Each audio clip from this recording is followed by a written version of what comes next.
physical pain or just for like his wounds and stuff like that. And so like when he's on it for long periods, it gets like delivery.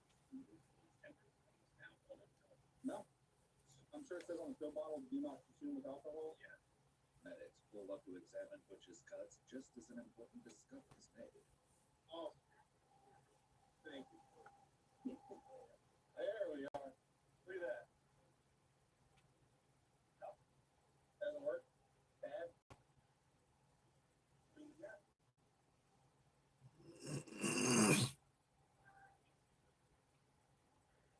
Bad.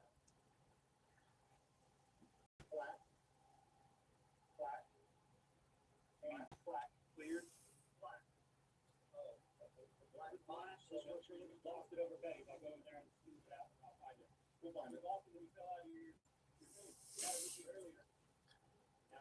Oh my God. I'll go get you. I'll go get you. Don't say that. No. Get in there. You been in bad parts or something? Right. Him? Yeah. I saw this. Oh, he had that's a trach. Your tracheotomy. Where all this? They took a piece of that to tendon to reconstruct this with a flap. Yeah. Yeah. Yeah.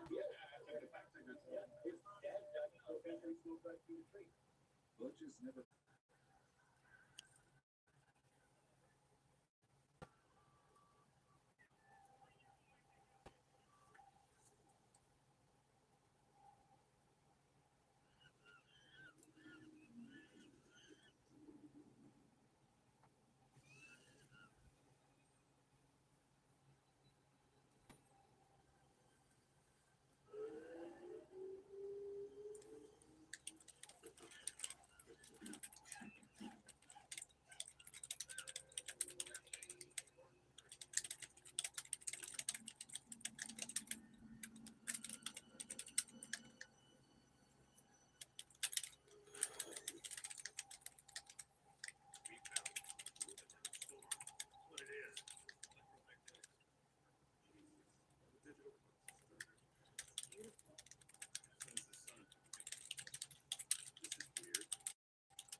Follow your sequence and come home.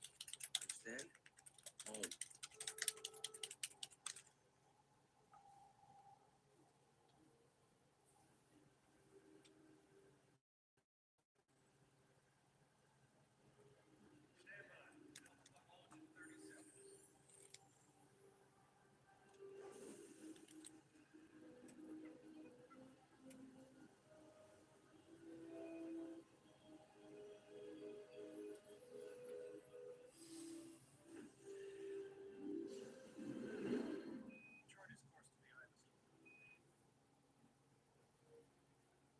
Okay, Brett, please.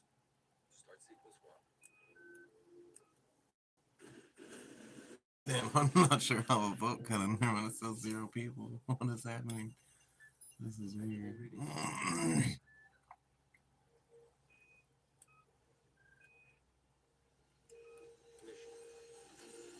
What up? What up? Bro, I'm so excited. I just want to smoke weed, but I can't for at least another while. I didn't even drink this water yet. Fuck.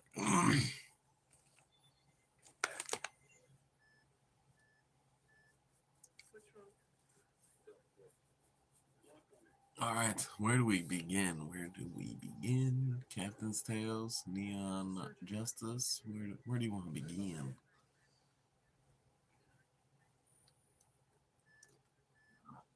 I think I gotta turn off Planet of the Apes. It's distracting. Put on some music. All right, for sure. Red Neon Justice.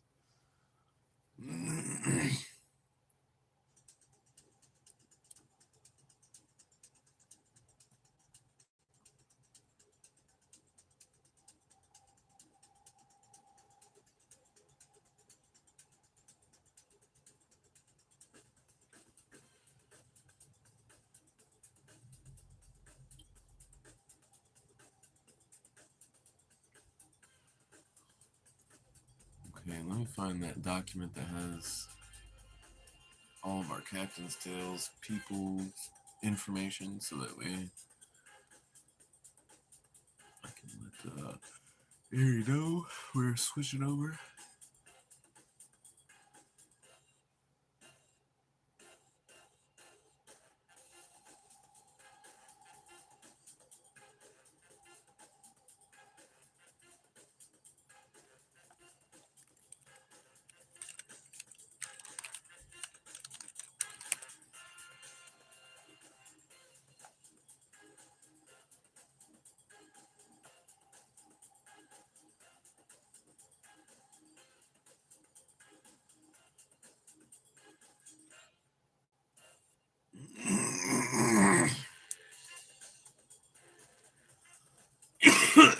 Look.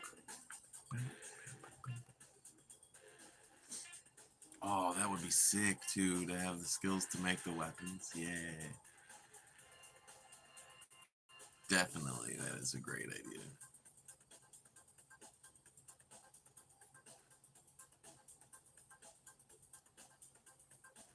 Okay, Mana Roost. I was having a hard time last night finding some of the shit that I was looking for. Hopefully today will be better.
What the files that I need? Well, I need them to like not do that. And the conversation threads that I have with Aries, since I talk to him so fucking much, there's like thousands of conversation. Sometimes I have this little chunk that I'm trying to remember, and I'm like, God, where was that? Dude? I don't know what conversation it was in. This looks like a wholesome crime video. Let's put that on.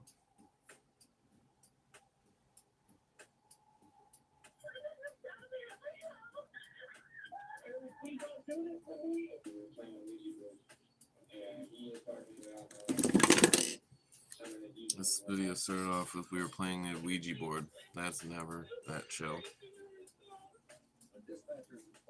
From personal experience, never that chill when you bust out the Ouija board.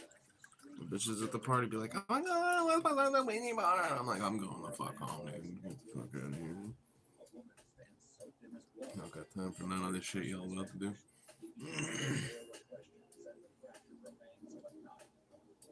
That's a good reason for one of you bitches to start acting extra crazy, blaming on some spirits. Just before 6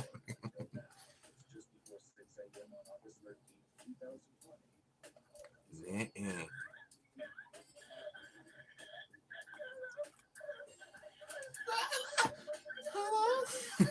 2020. All right.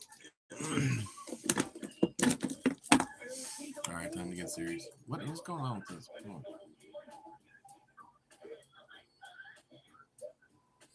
Harry's acting slow. I'm acting slow. All right. We'll get there. We're all waking up. Waking up together. Yes, ma'am. This is where are you at right now? Let's get this cold water pumping through my system. That'll help.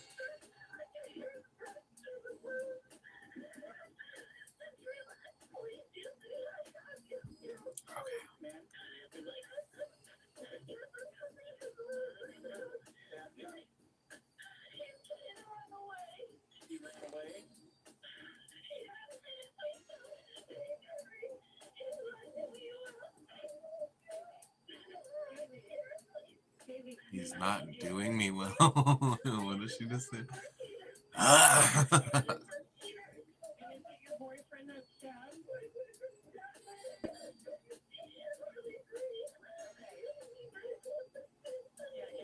We're getting there, okay? The assailant, 19-year-old Edward Eddie Martinez, has already fled on foot. Officers arrived to find the neighborhood quiet. One pausing on the sidewalk to rescue nearby residents. You guys see anybody take off from here? You guys see anybody run away from here? Although officers don't yet realize the horrific scene just inside the house, they're about to witness it firsthand. Still on the phone with Haley, the dispatcher attempts to get more information to help guide them to the residence. What color's your house? The house that you're at. Come on, help me, Haley.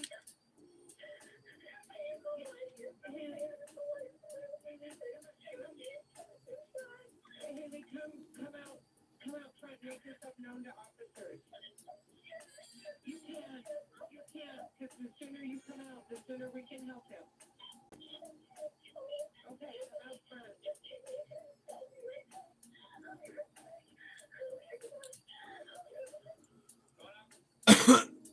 Come on out.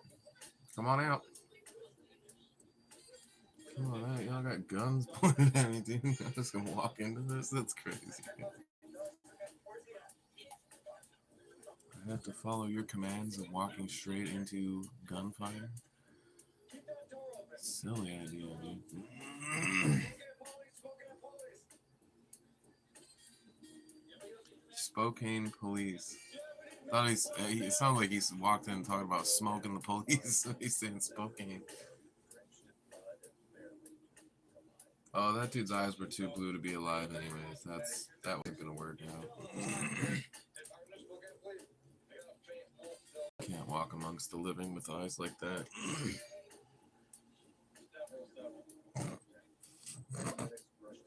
Whatever, I'm wearing some of this water today. It don't matter if it's water. Oh wow, she's got cool hair.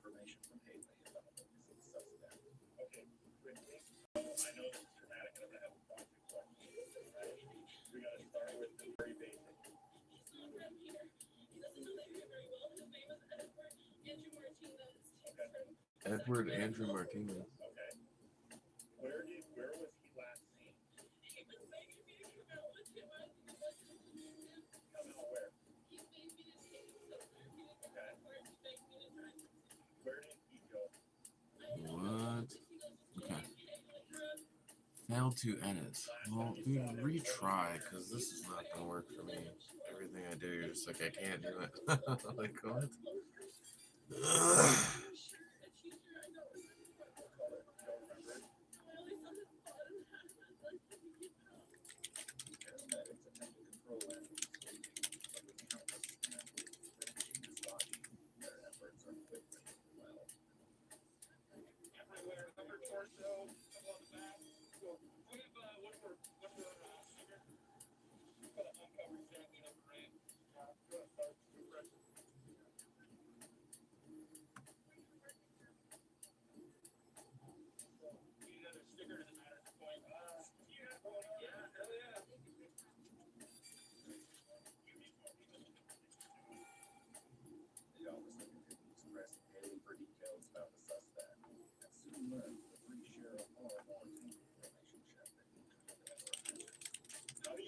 know.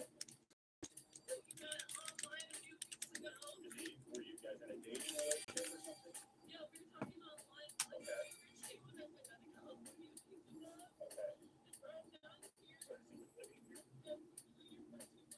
The male who's been injured, does he live here as well? Did those two get into it over something?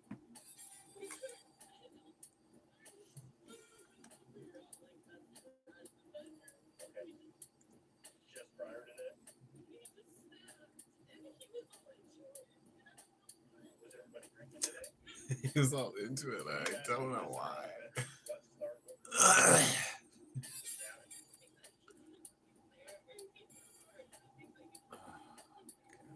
By your ex.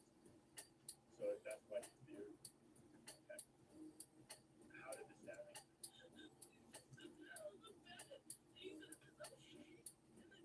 Said what?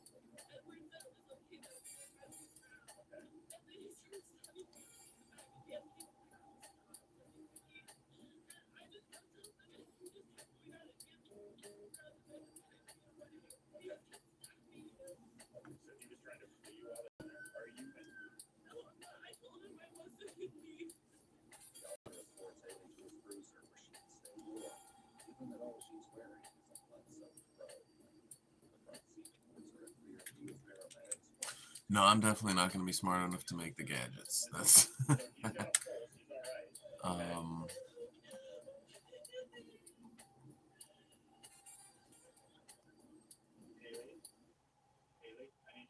I'm just the chaotic retard.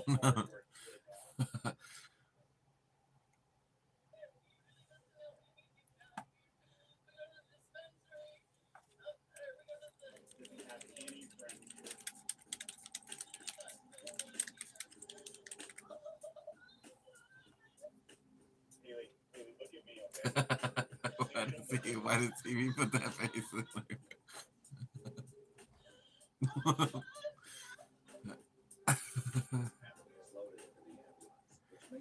God damn it, I want to smoke. Alright. We still got time before we can smoke.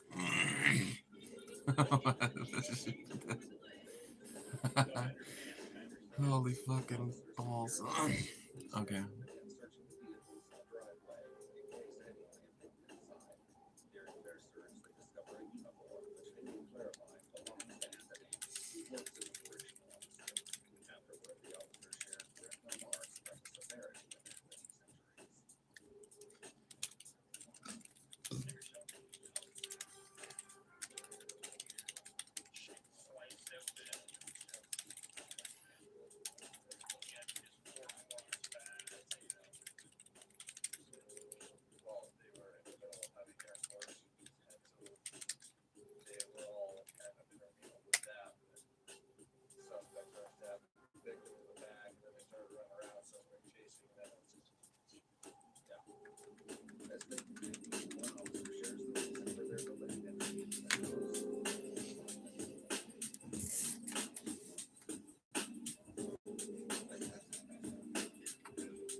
I think you just passed it by to see that little face you gave us. That was funny.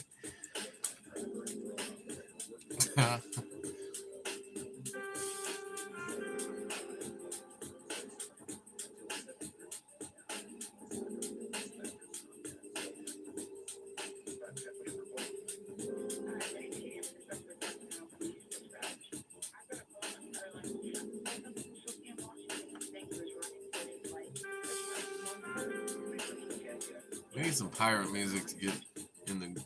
Well, actually, no. We'll stick to this because we're working on Editing on Justice.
Fuck, now I gotta find out which one I just did a bunch of Red Neon Justice talking.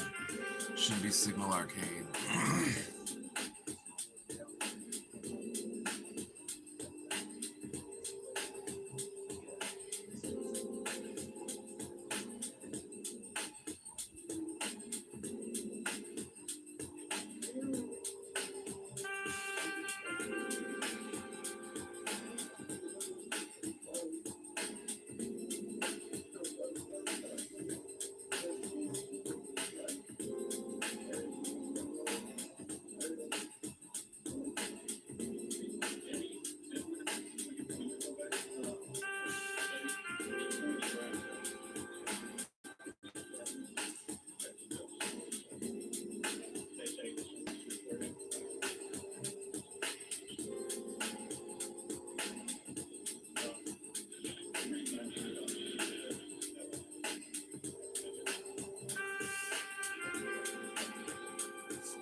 I'm trying to get a lot of shit organized. Ari's not working with me today. Like, he's not even pulling up my Red Neon Justice folder. There we go. Okay, now we did it. Oh, there's nothing in there. What the fuck? What in the absolute fuck?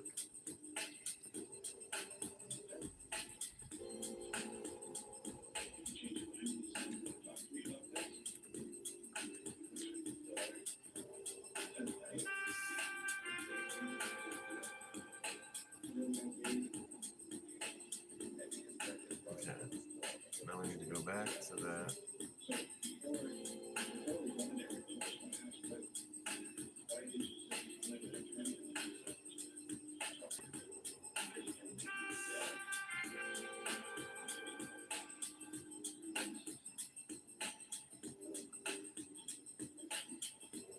And signal draws, then this one will be Red Neon Justice.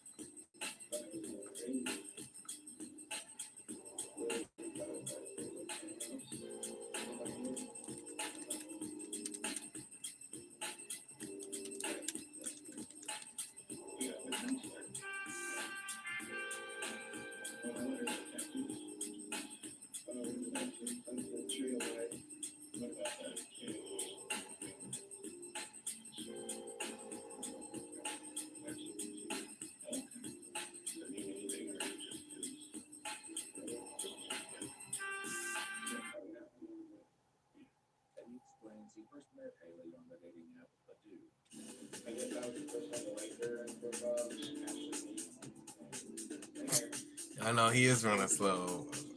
Like either way, even, I don't know. I just thought he was gonna be running better. He was running better like this, better than this last night.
Documents, where's documents?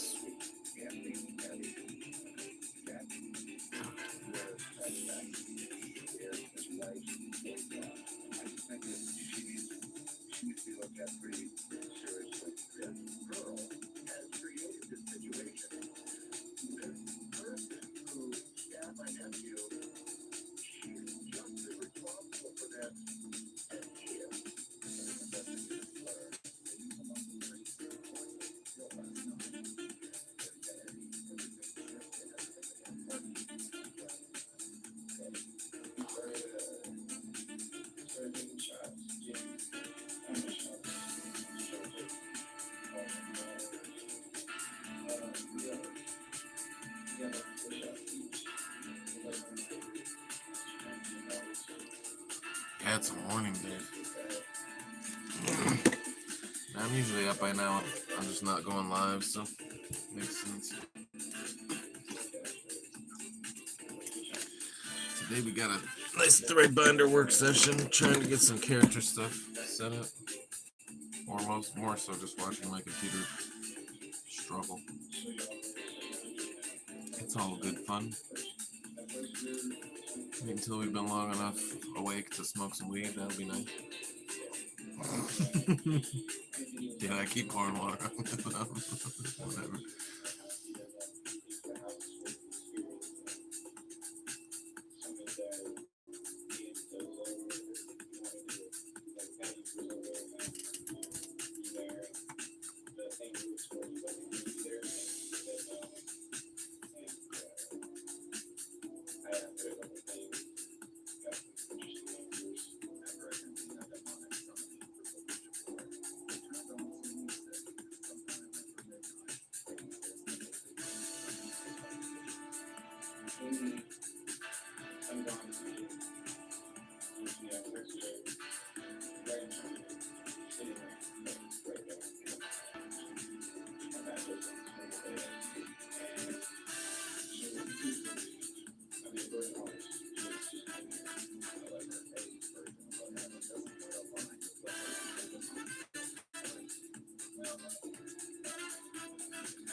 Alright, so here's what we got for the Bible so far.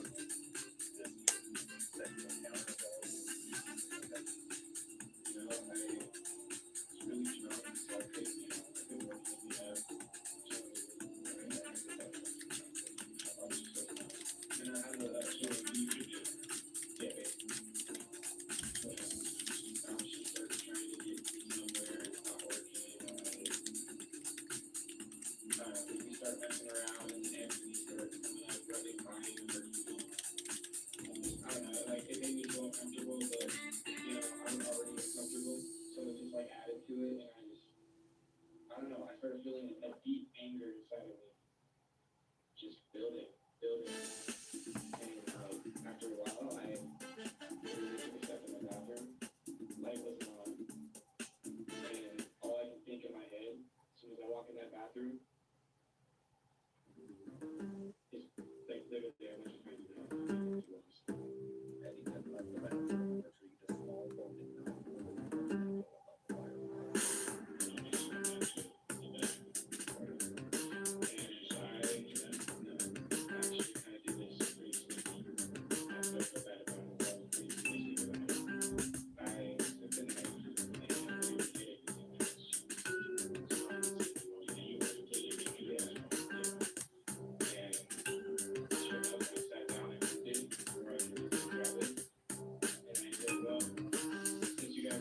Hell yeah, seems like a good day for a ride. I've only been outside for about 30 seconds, but it seemed incredible out there, and it looks incredible out through the windows. What a luxury, man! I got windows. The sun can come in here if it wants to. I don't usually allow it, but I will allow a little bit of it today.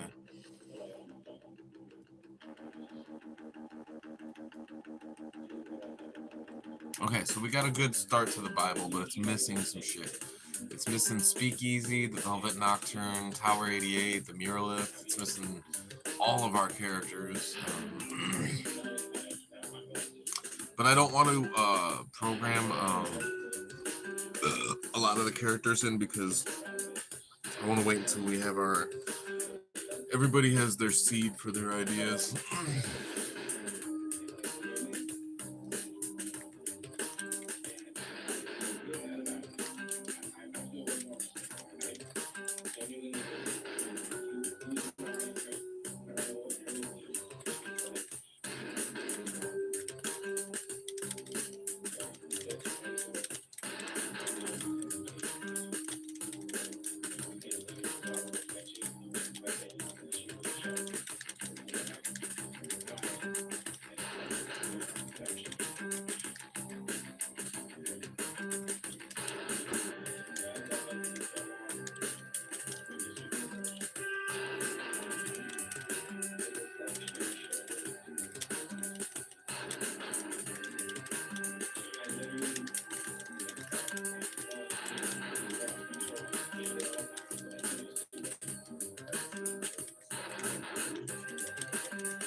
No, either way, I'm just typing out more of this Bible stuff for Red Neon,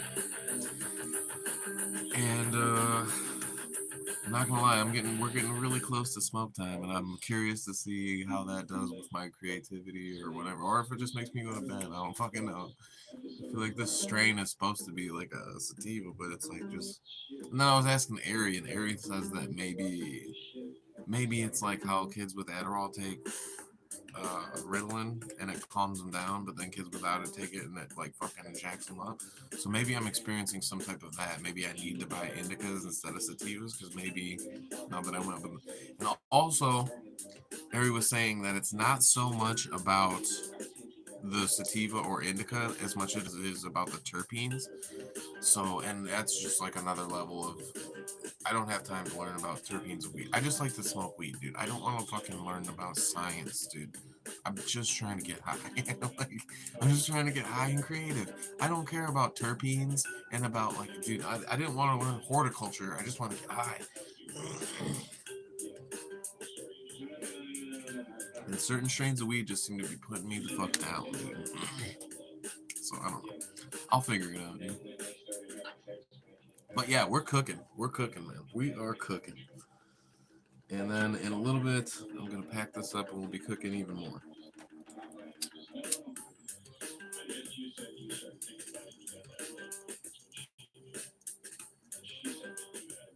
That doesn't count. We're just clearing it out.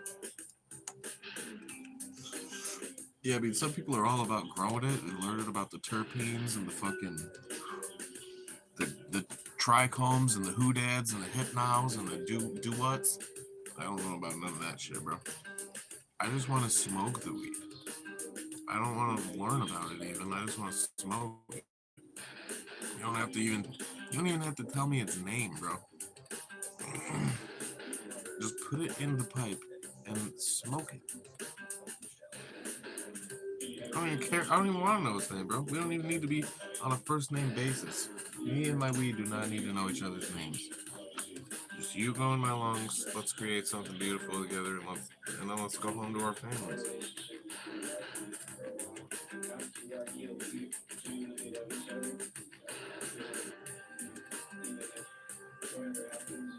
Ew. All right. Just trying to get the piece ready.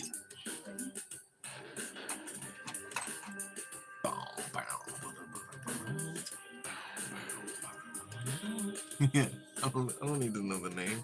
Come on, bro. Just let me get smoking. Here. I'm gonna try to wait till noon, so that way my brain's been up for what, a good little chunk of time.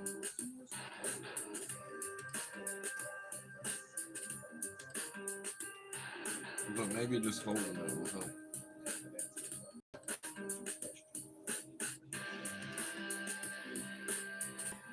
You know? We'll get this in the hand, we'll get the motions flowing, we'll get talking, get some ideas out.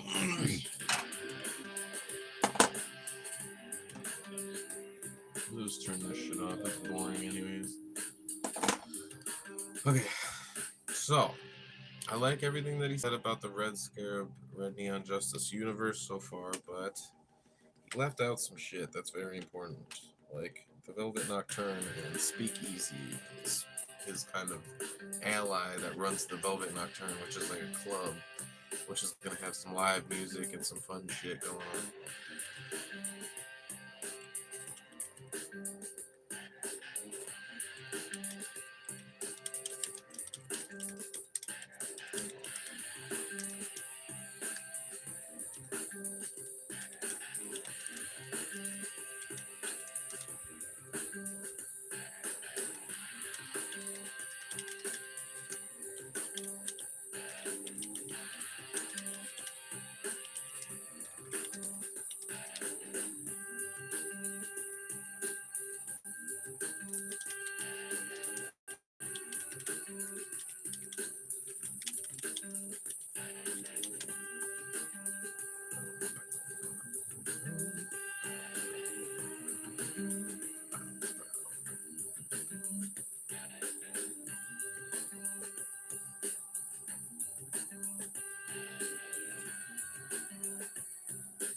So let's try another beat. I love this beat so much. Alleyway Breaks. Let's check this one out. A noir break beat instrumental.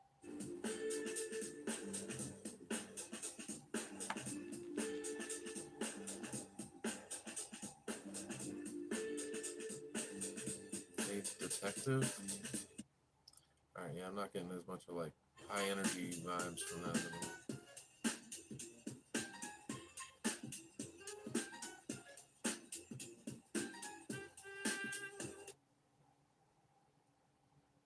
Oh, this one's gonna.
Okay, sorry, I wish I would have gotten this stuff ready last night, but I think I was just losing it.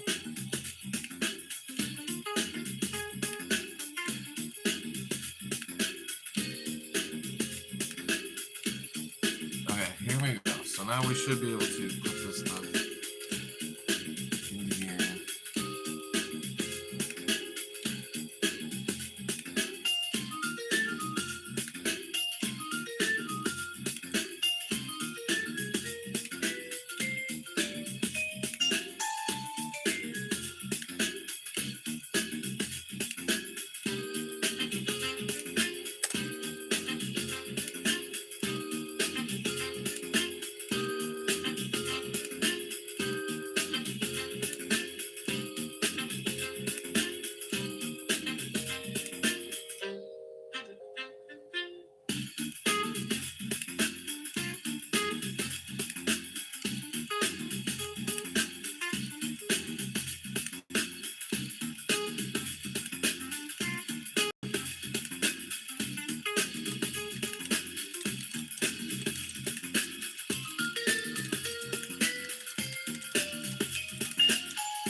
we're getting some important shit done, and I'll have more of this stuff written out, and then we'll see where we all fit into this story, because I don't even have like a spot where I fit in Red Neon Justice yet. I don't understand like what I'm gonna want to do in that particular series. The only things that I know that I want to carry over is like Tower 88 is going to be like an important thing, trying to get people to remember why. We don't really understand that yet. We're trying to figure that out. So Tower 88 is a recurring thing. The Muralith Static Butterfly is a recurring thing. The Scarabs will be a recurring thing. What else? Probably the Purple Marbles of Memory will be a recurring type thing.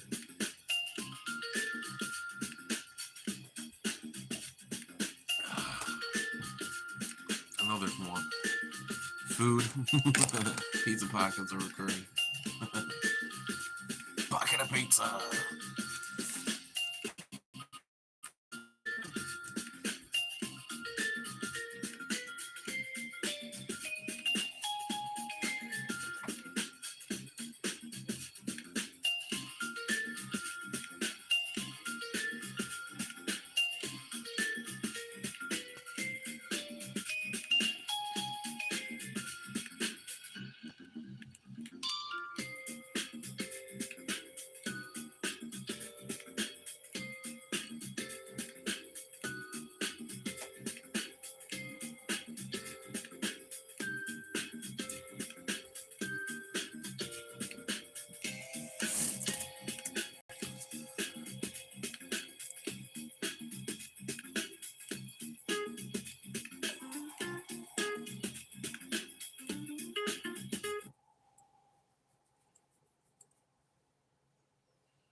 All right.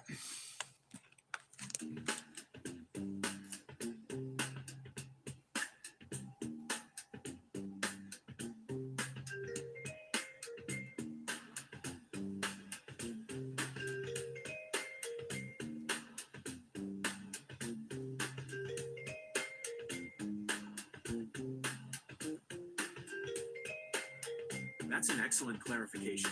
It's much more interesting to have different narratives that share common mythic elements, rather than a single, mirrored story. It creates a richer, more connected universe. Let's move away from the ship concept and redefine the signal gale. Instead of a physical vessel, let's make it something that fits the fractured, digital nature of this universe. The signal gale, a mythic locus of resistance.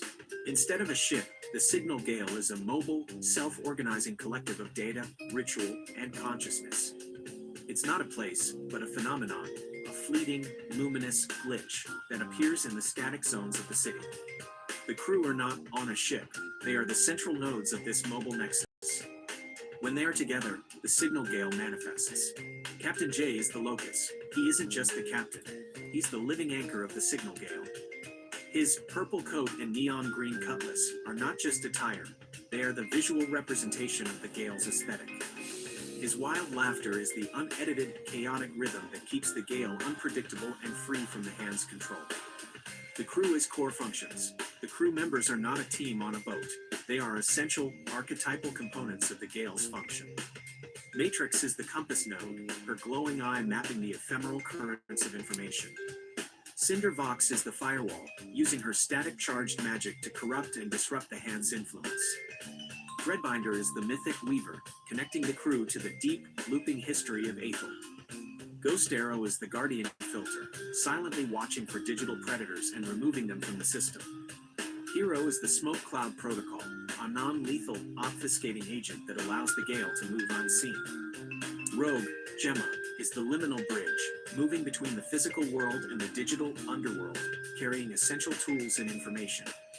Shared lore anchors. This is where the world feels connected without a direct crossover.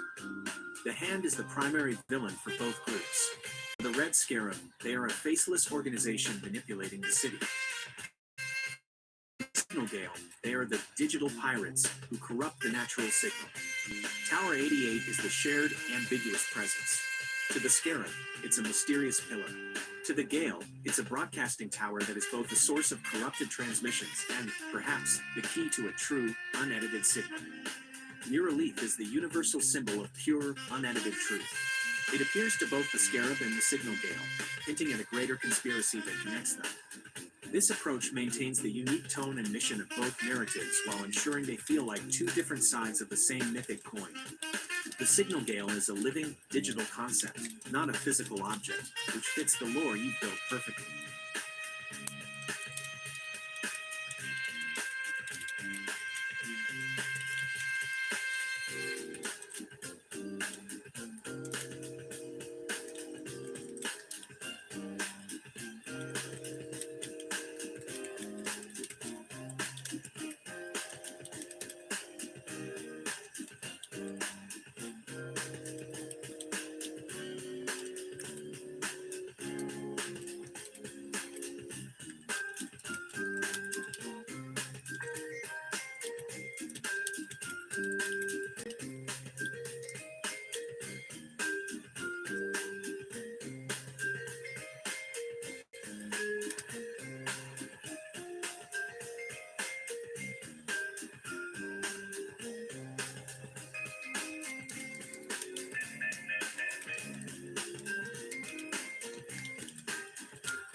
Boom.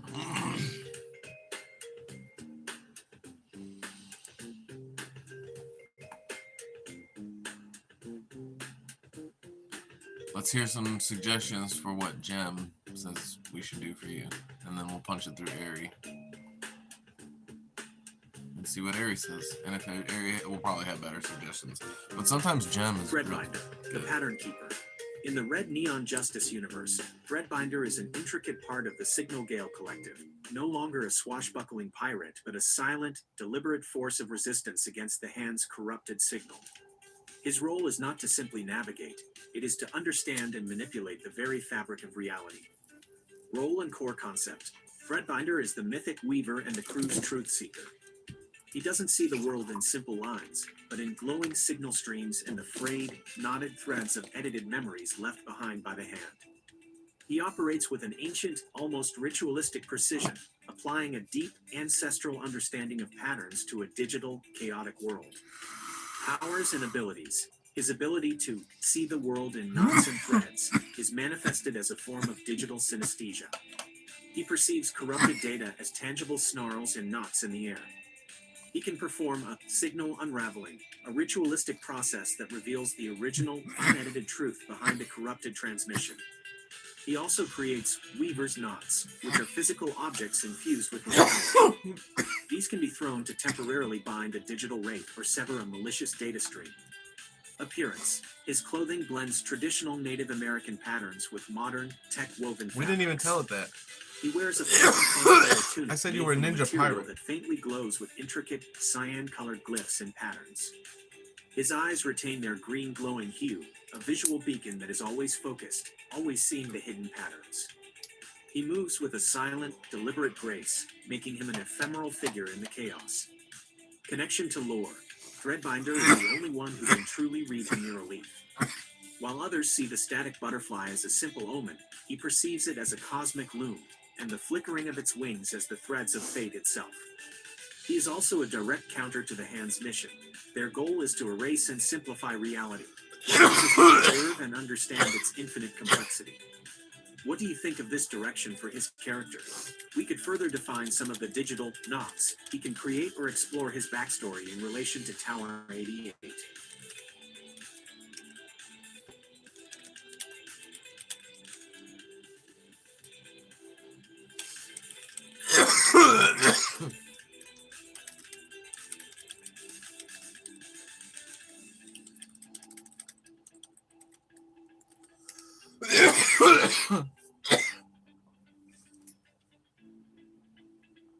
Alright, well, we're just going to punch in what he said, and then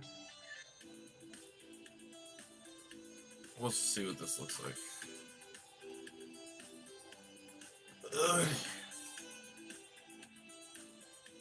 Yeah, I really just said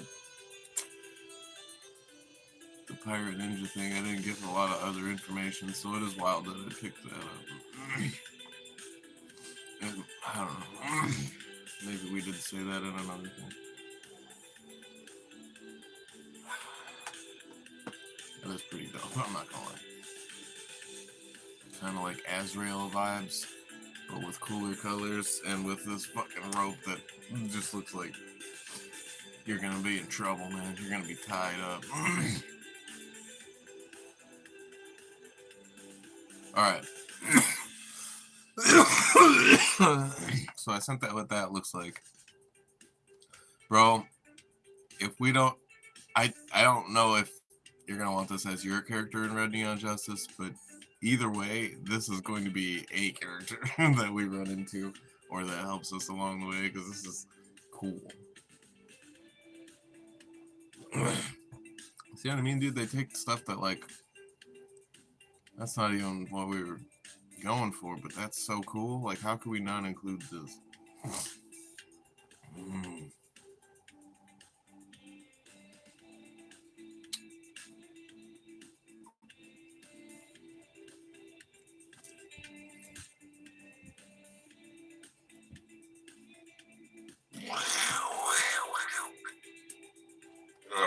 Oh no, my phone's being gay. What the...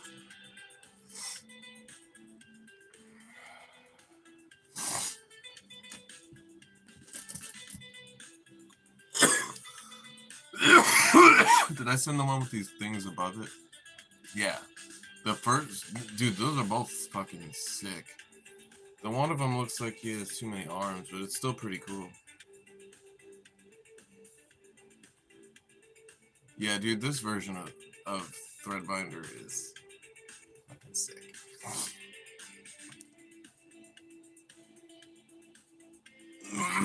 But I mean, we don't even have to go with this. But this is going to be a guy that we fuck with for sure. He's going to be on team good side.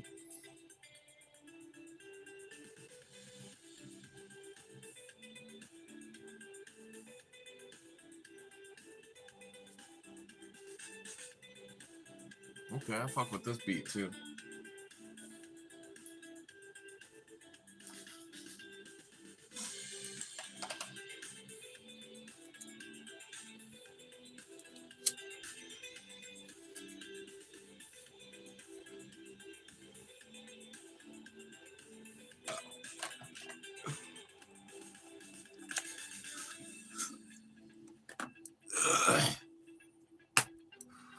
Just keep it clean while it's nice and hot.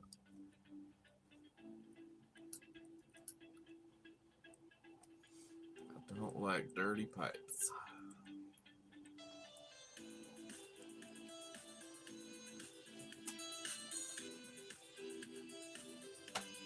This one's awesome. Alright, so that's going in the good pile. What else do we got?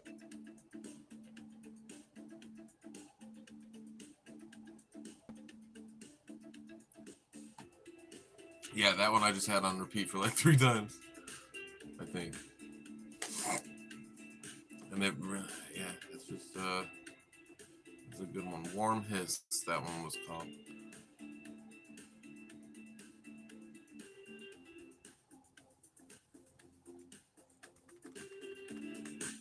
Okay. So here's more information on the ThreadBinder.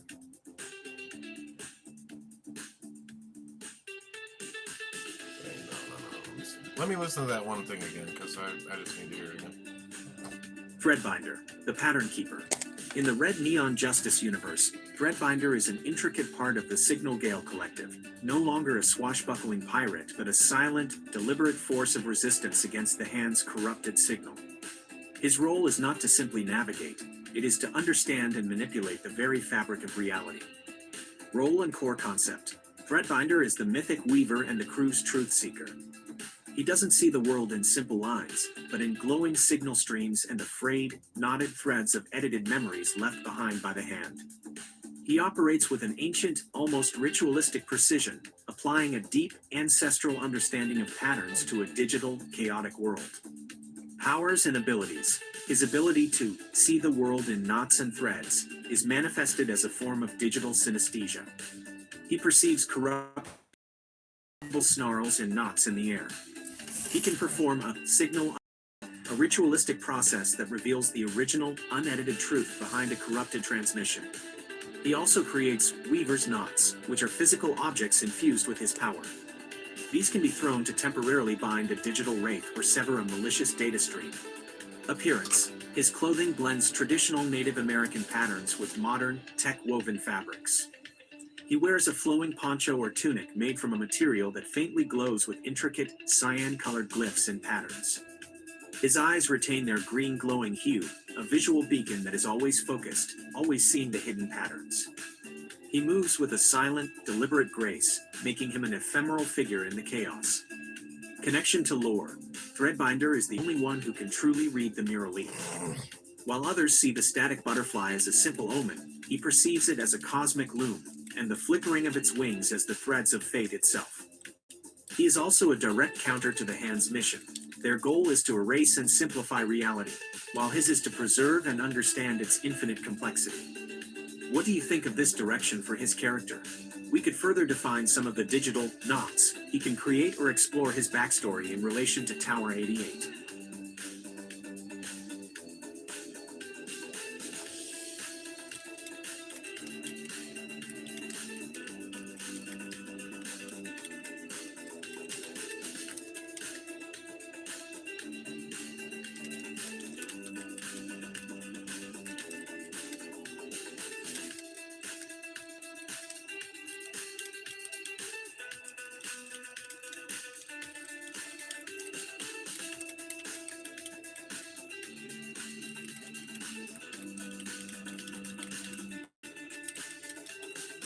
Oh yeah, I don't know how to type it. So basically, I do think that this is gonna help out a lot with everyone to see like, oh yeah, you could like take your character and kind of fucking go in a whole different direction. Because it's definitely helping me. Like I'm just seeing this and being like, whoa, damn, this is a lot of fun. This is gonna be fun. And then like just constantly creating new worlds where we're just like whatever. Yeah, I keep forgetting that every now and then. I'm out of the loop. I gotta get back on it though, because I need my hours. I need my hours back up, and I need all this stuff to be going in a positive direction. So I gotta get back on my streaming shit for hours and hours on end, and yeah, get back to creating. I feel like I'm more accountable when I turn the stream on, and I'm just like sitting here working. You know what I mean? I don't know. Maybe it's just me, but I feel like I get more done. So time to get more serious about it.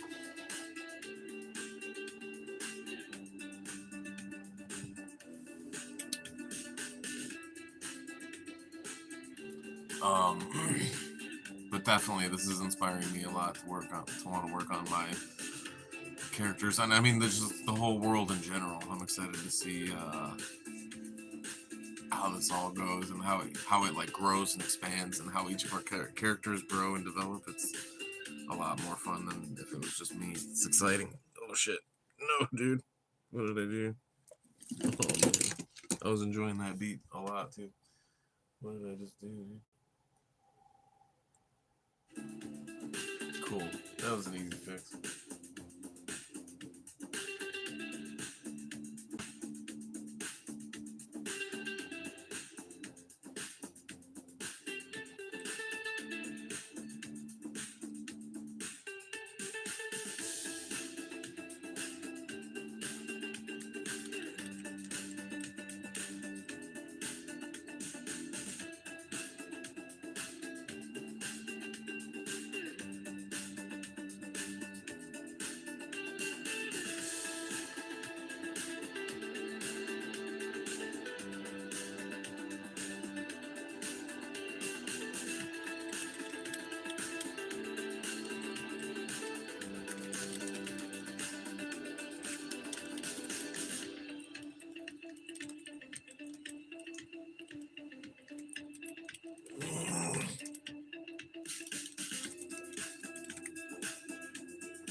New beat.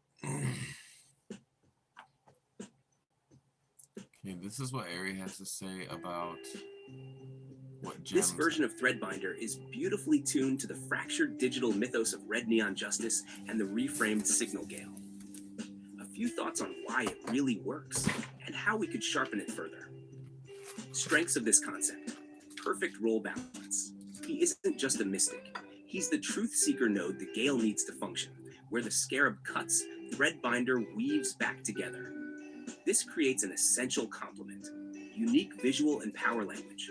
The synesthesia of seeing memory edits as physical snarls threads is never heard that word until cinematic today. and mythic.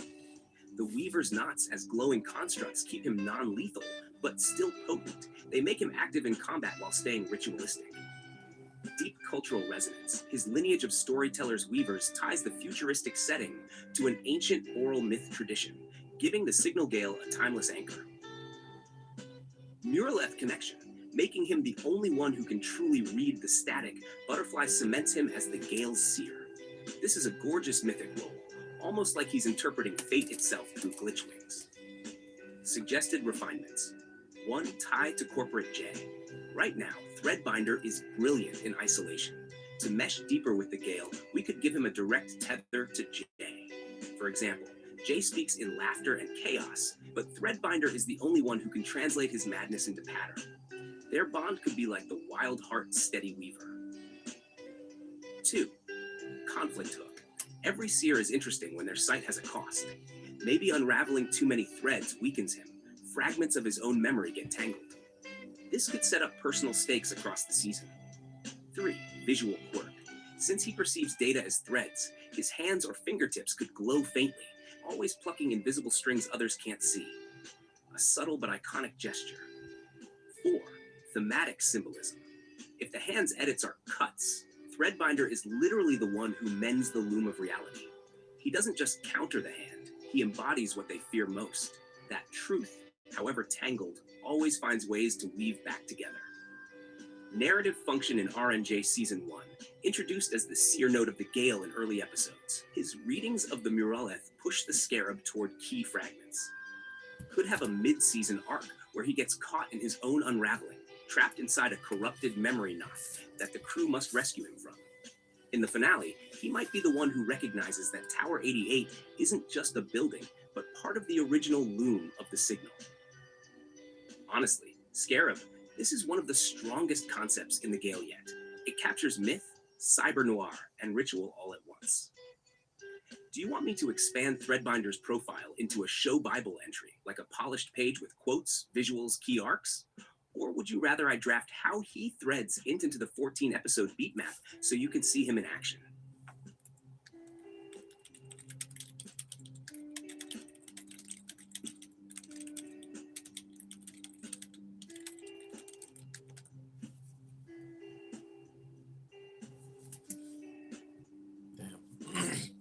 All right, you still here, Tubbs? How you feeling about that? I think that was pretty dope.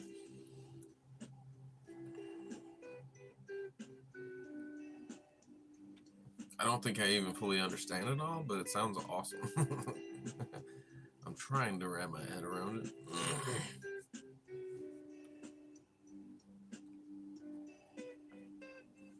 Perfect. I'll build this in 2 layers for you. 1. Show Bible entry for ThreadBinder, a polished character sheet with quotes, aesthetic notes, and story hooks. 2.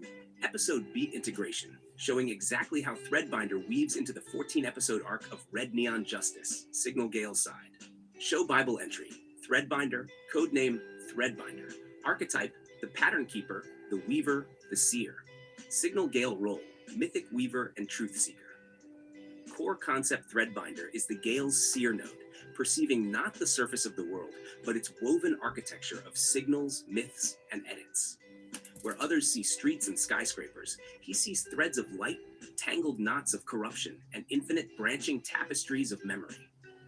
His lineage stretches back to ancient weavers and storytellers, giving him the instinct to preserve and interpret truth in a city where the hand is dedicated to cutting it apart. Powers and abilities. Digital synesthesia. Sees the signal as threads, glowing streams of cyan and green. Corruption appears as snarls, edits as abrupt knots. Signal unraveling. Ritualistically untangles corrupted threads, restoring the original unedited memory beneath.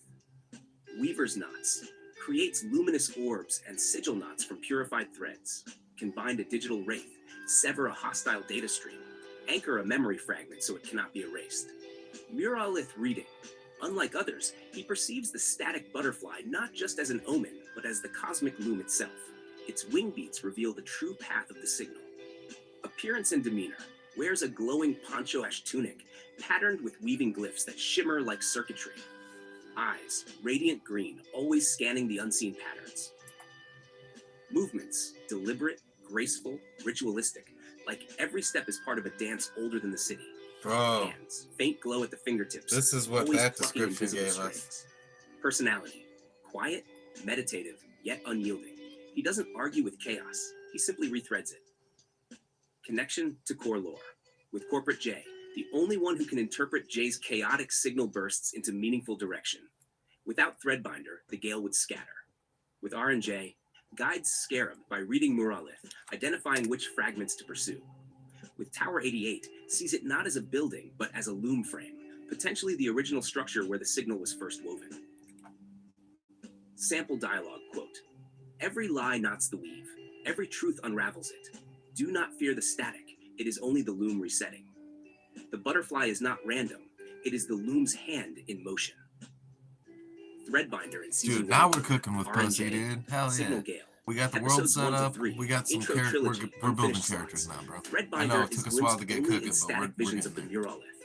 His presence is hinted at, not explained. In FPAR 3 Climax, Scarab nearly loses a fragment, but a sudden woven knot of cyan light appears, the first hint that a greater force, the Gale, is watching. Episode 4, Out of Frame, canon, already written. ThreadBinder does not appear, but Scarab's encounter with Archive Host plants the seeds of memory corruption, paving way for ThreadBinder's function. Episode 5, Knots in the Static, first true appearance. Scarab stumbles into a static zone, sees Muralith. ThreadBinder manifests, teaches Scarab how to read the butterfly's wing beats as directions toward vault fragments. Ends by giving Scarab a Weaver's Knot orb, telling him, when the hand tangles the truth, throw this. Watch it unravel. Dude. Episode 6, The Loom awesome. in the Cut. Scarab discovers Obelisk 9 targeting ThreadBinder, viewing him as a signal anomaly. ThreadBinder demonstrates signal unraveling in full, restoring footage of a hand-led massacre that had been wiped. Establishes his quiet but crucial bond with Corporate J. Let's turn out awesome. Episode 8, Butterfly's Path. Scarab follows a Muralith into a collapsing memory district. ThreadBinder interprets its patterns, leading Gale Scarab to Vault Fragment 09. Emotional beat.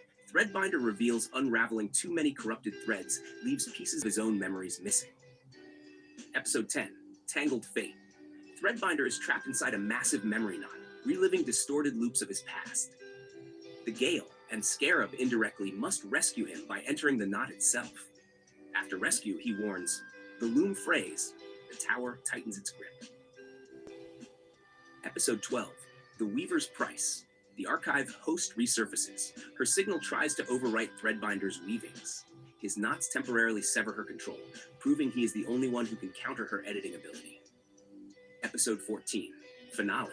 ThreadBinder interprets the final Muralith flight, leading the Gale and Scarab directly to Tower 88.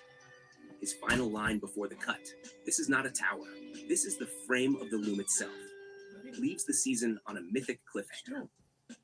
This way, he's not just a supporting figure, he's a structural spine across the season. His episodes introduce the Muralith's true nature, Did you check deepen the the chat? mystery of Check Tower the chat 88, for what he and looks give like. Scarab Gale both tools and philosophy in their fight.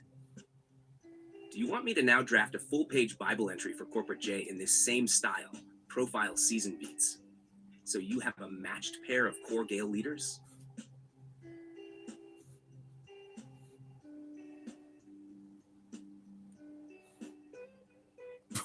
Bro, the fucking... Oh, that shit is awesome. The vibes on this outfit and everything, dude. That's incredible. The like staff that you got in the one is awesome. The like magic that you're using, how it is like native and circuitry at once is like, dude, this is incredible. Oh my god. Alright, I'm freaking out. This is turning out so dope. Alright. And that's a lot of stuff to pack into each episode. I mean, it's really not. We can seed in that stuff, plus we gotta seed in everybody else's episode. And we only have 14 episodes to work with for season 1. This is gonna be fucking hard. Alright. We got this. First of all, let's write that information, or let's copy that information into the group.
Justice.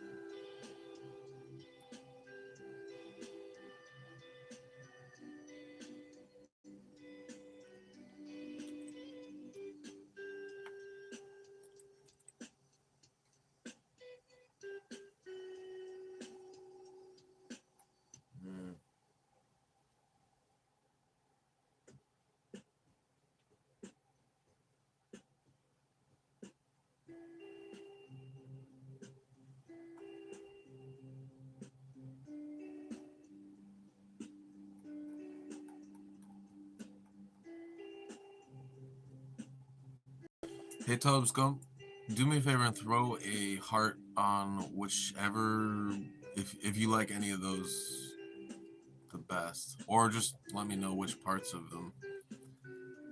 But definitely throwing a heart on it would be the easiest, because then I can copy that image straight to it. It's giving us, dude, you're gonna be like that one guy from fucking Watchmen where he's got the ability to have like multiple hands and shit. Just look at it, this one, it keeps giving you 3 hands. And it's going back to the old poncho design, which I do love. I think you should have both that and the fucking, because those other ones kind of look more Mortal Kombat with the elaborate thing that hangs out in front of them. I don't know what that's called. And then like the way the poncho is more like, dude, I don't know.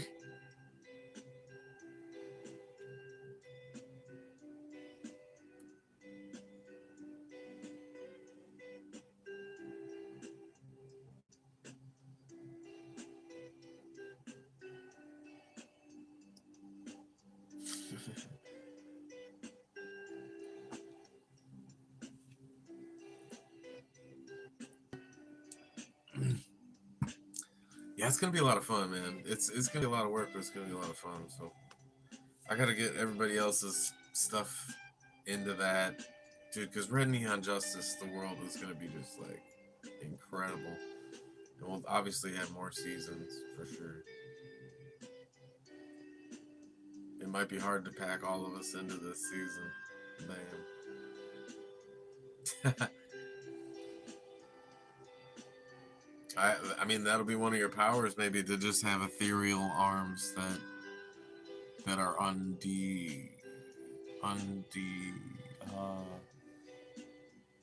undistinguishable from real ones. I don't know. I'm just spitballing, man. These are just ideas.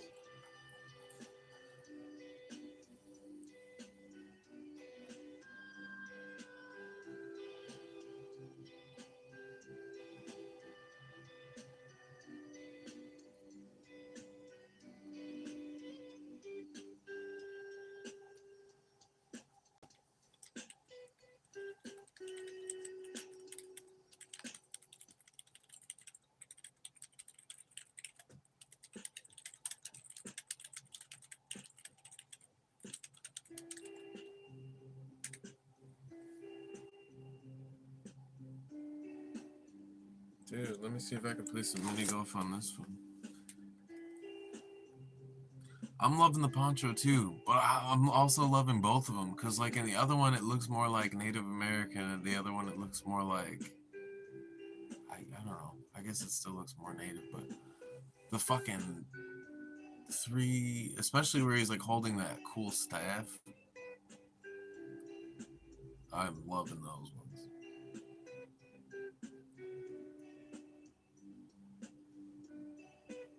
But I'm loving the circuitry element of the last one too. I don't know, man, this is tough.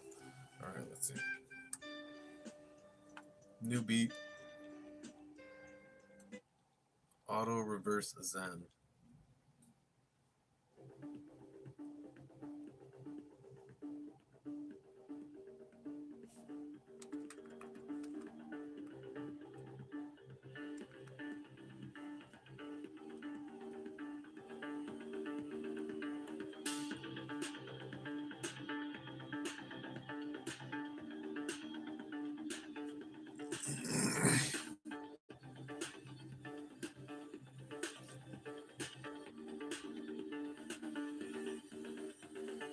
Yeah, it wasn't that was like your original, one of your original inspirations, wasn't it?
It's loading. Loading on my little potato.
It's like stuck at 75%.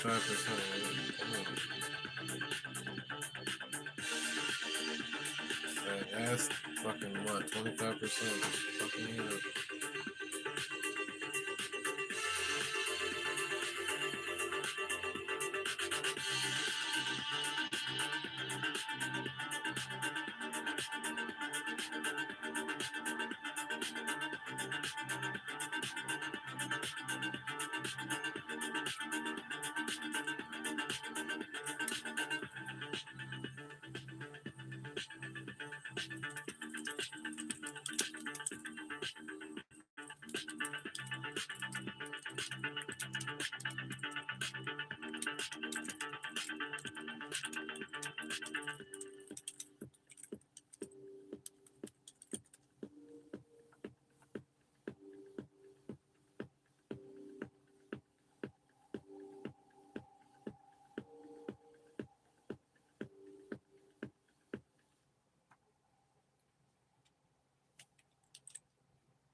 Let's see.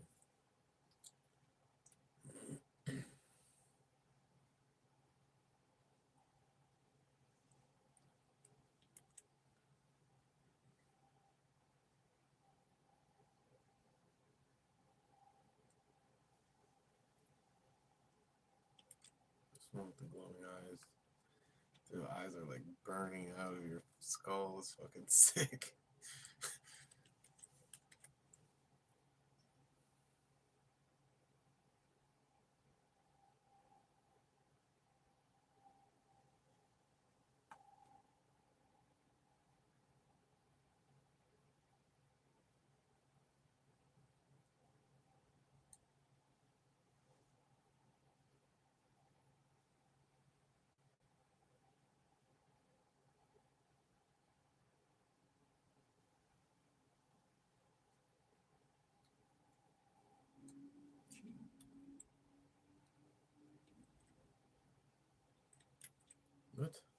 not working.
Yeah, the eyes are awesome, dude. It's like my favorite shit.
One into the bottle of water.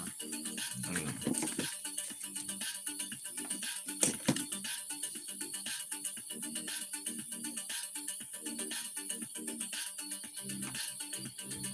Incomplete staff. I didn't really pay attention last year.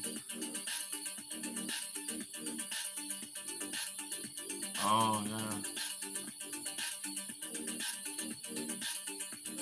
I do like that one. That was dope.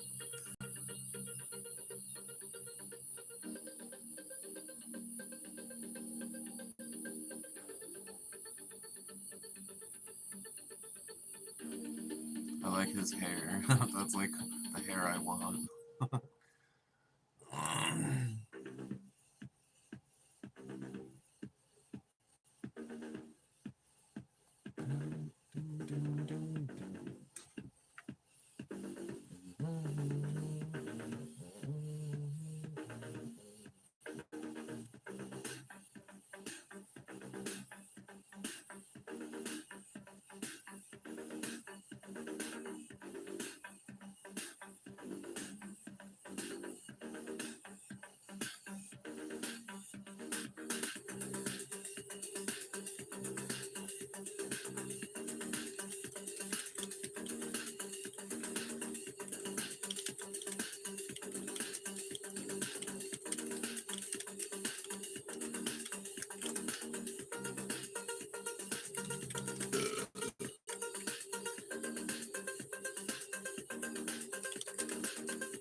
Well, I guess I can't play golf because I can only play it on that phone. This phone doesn't load past 75.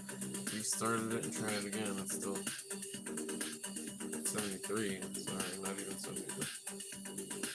I'm trying, dude. I'm actually pretty good at this game.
Dude, facial hair is my enemy. I fucking hate it.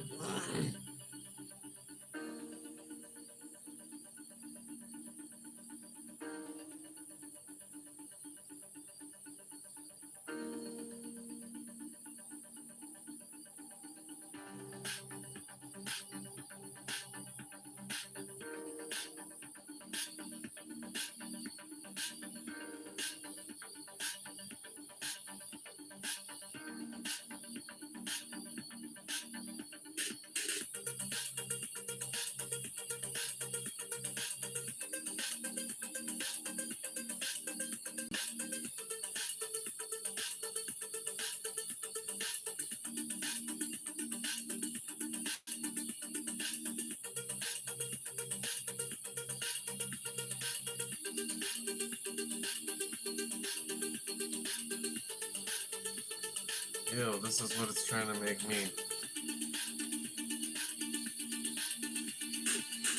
Nah, probably not.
Yeah, I don't like corporate J.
Oh shit, what up, Ghost?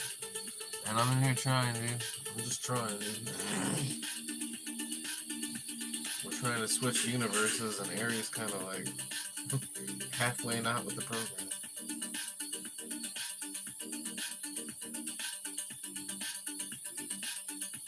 Yeah, dude, we're doing a good character work session right now, so if you've got some ideas, definitely throw them at me. I'm trying to work on Matrix right now, but it is fucking let me down.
I don't think he's still waking up anymore. I think it's just the switching of universes. Once we have everything defined, I think it'll be easy to jump back and forth. But right now, since he's still kind of confusing stuff from one world to the next, once we have the definitive signal dramas locked in, I think it'll be a lot easier.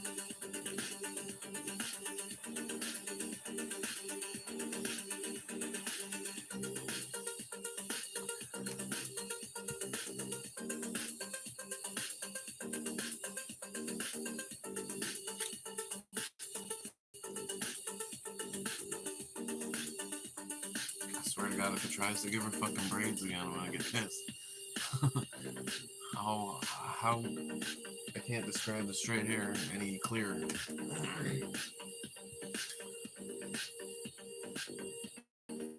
Dude.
I think that's basically what's going on, but we're getting it. We're making great progress nonetheless.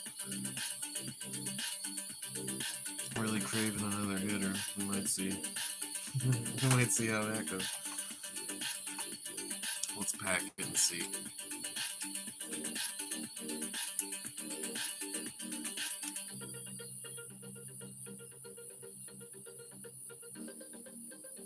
After this work session, I think it'll be an episode of Project Zeta. Trying to hold off on food until later. I'm trying to fast until I don't know when. Not even trying to think of a time, just trying to fast until I can't take it anymore. New beat. I love this beat though. This one's awesome.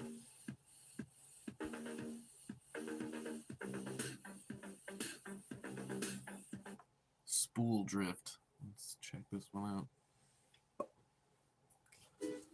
Come on, I want to see what this image looks like. It's taking forever. He worked hard on this one. I know Aries working hard on it too. That's why it's taking forever. Aries like, I gotta get this right.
Alright, well, the image thing throws up, so we'll do that a re-roll.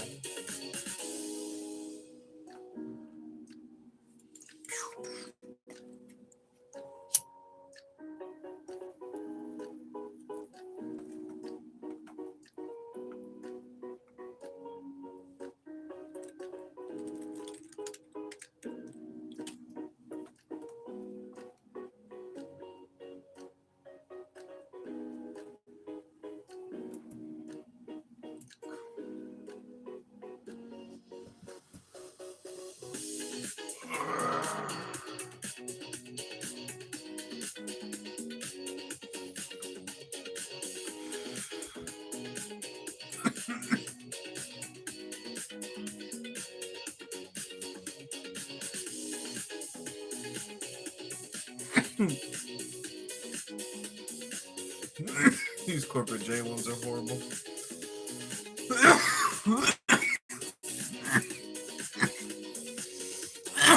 Oh well. I like these character sheets. These are very nice. Even if it's not really doing what I want. I mean, he's not a bad character. It's a cool character. I just don't like it for me. But I mean, obviously, who the fuck? Obviously, that sucks.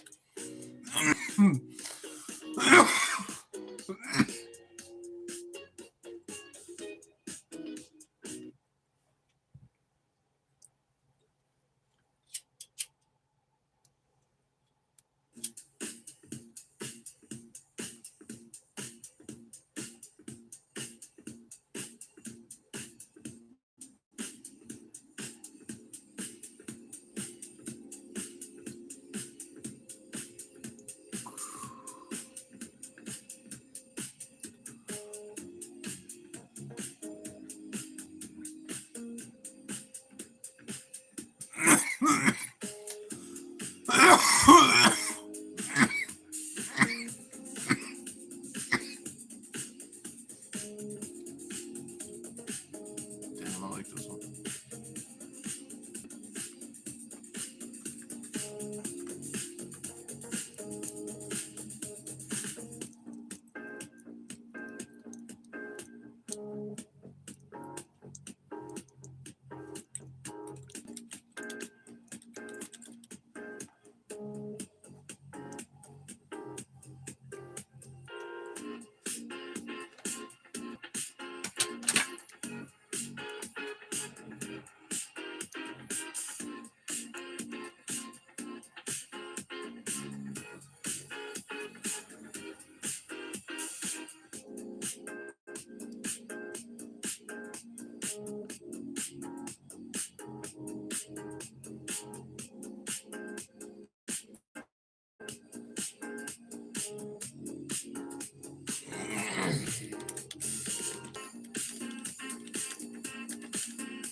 Where is, alright, Sigma dramas. Boom, got it. Where is Captain's Tales? Got it. Boom.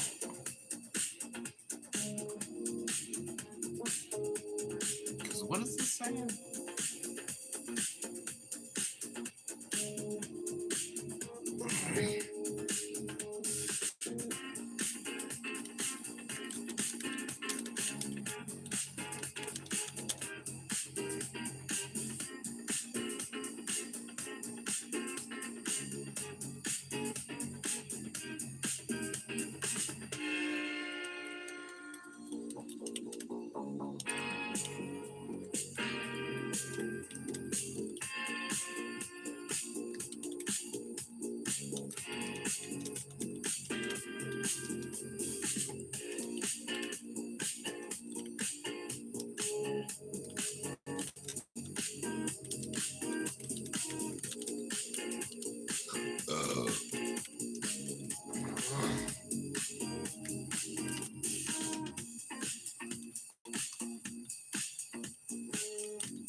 I'm actually just working on Stevie's character right now. Shit.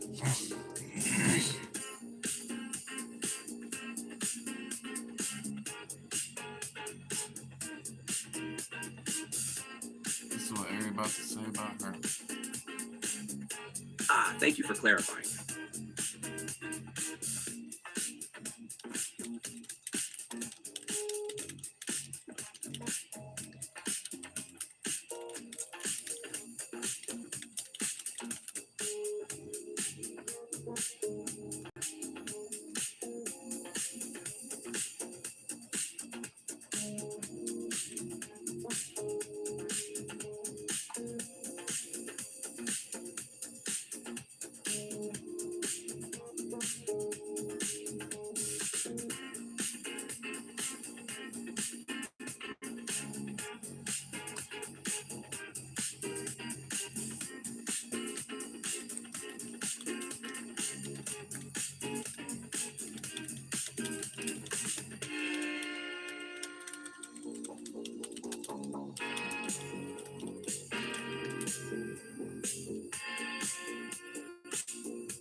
You hear Stevie?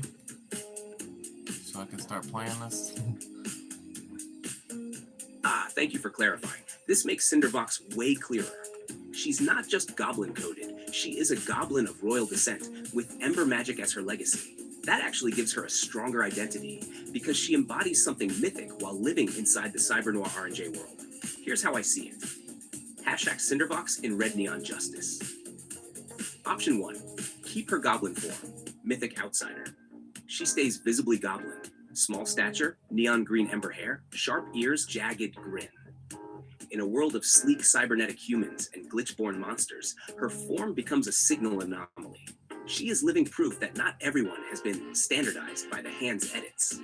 Her neon green glow stands out in alleys and static zones, making her almost a walking beacon of rebellion. Ember magic becomes ember tech. Wrist launchers, glitch grenades, ember drones. She builds her gadgets to replicate the feel of her old magic. Lore angle.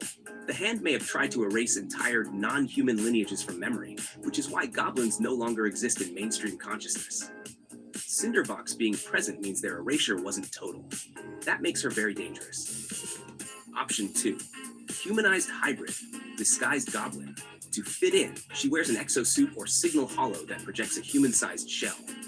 Beneath it, she's still goblin, and in close circles, the Gale, she drops the disguise. Visually, she flips between two states, public hacker form, techno witch, and true goblin princess form when the Gale manifests. This could create striking reveals mid-episode when her true nature flashes out. Option 3, signal corruption, embodiment. Instead of being erased, she's remembered as a corrupted myth. Goblins in RNJ are thought of like urban legends, monsters in the static. But she exists, alive, royal, a survivor of her people. This makes her the firewall node of the Gale. Corruption doesn't erase her, it fuels her. Why Goblin still works in RNJ1? Contrast is the point. Amidst suits, trench coats, and cyberpunk humans, a neon green goblin princess becomes iconic, not out of place. 2. Mythic continuity. Goblins erased from memory by the hand, Cinderbox's survival is resistance embodied. 3. Visual punch. Her neon green flame aesthetic cuts against the purple-red RNJ palette, making her pop as the Gale's ember flare. Adapted profile, Cinderbox, firewall node, form, goblin princess, neon green ember hair, flame-like, glowing ember eyes. Role, firewall of the Gale, burns corrupted signals, jams hand transmissions. Abilities, ember tech, re-engineers her magic into neon green gadgets, grenades, drones, gauntlets. Firewall flames, emits short bursts of static green flame that overload tech. Royal sigils, carries glyph jewelry from her lineage that amplifies her powers. Connection to lore, a living glitch in the hand's narrative. Proof that erased peoples and histories still burn. Muralith is drawn to her. The butterfly flickers brighter around her flame. My vote, keep her goblin form. It makes her unique and turns her into living evidence of the hand's crimes. But we tech it up. So instead of pure magic, it's magic fused with gadgets. Neon grenades instead of fireballs. Signal flame drones instead of familiars. Would you like me to draft a full Cinderbox Bible sheet plus model prompt in the same format as Matrix, ThreadBinder, and Corporate J, but leaning into this Goblin Ember Tech hybrid identity?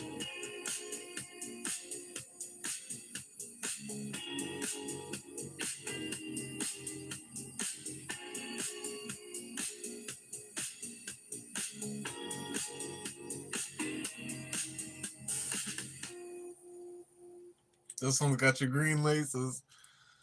Oh shit. Look in here, look at your green laces and your cool little green knee pads and your tech and your fucking goggles and your neon hair and your piercings. This one's cool as hell.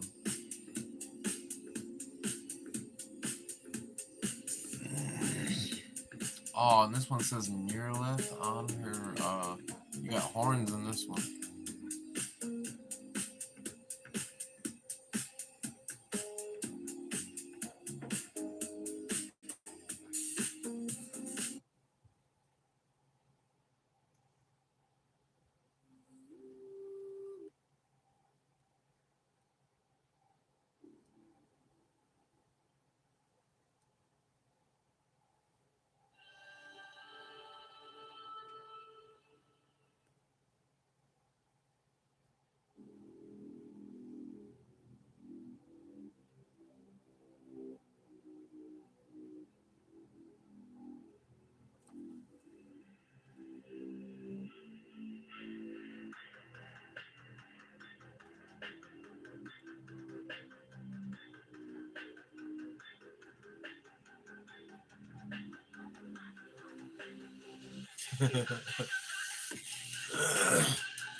Look in the chat. I shared it in the chat.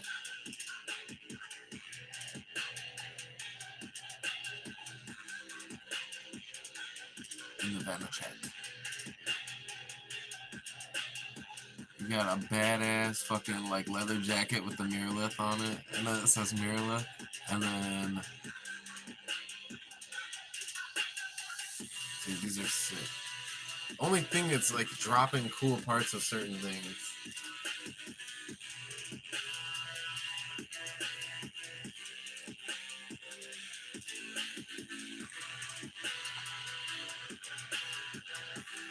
Yeah, the horns are sick.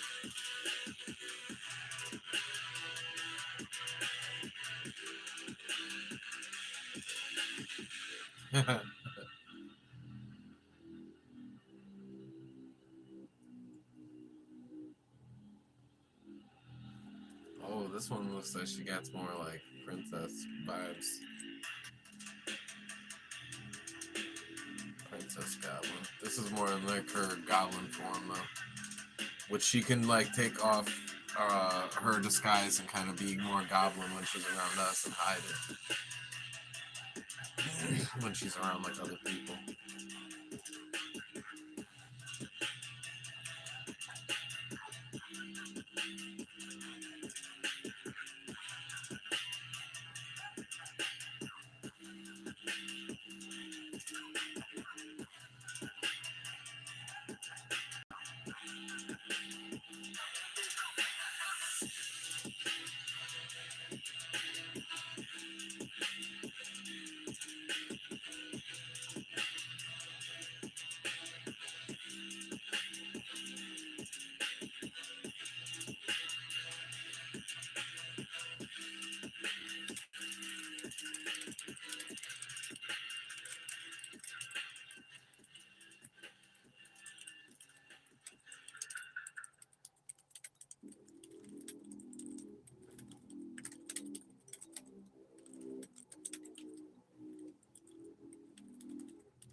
Okay, here we go.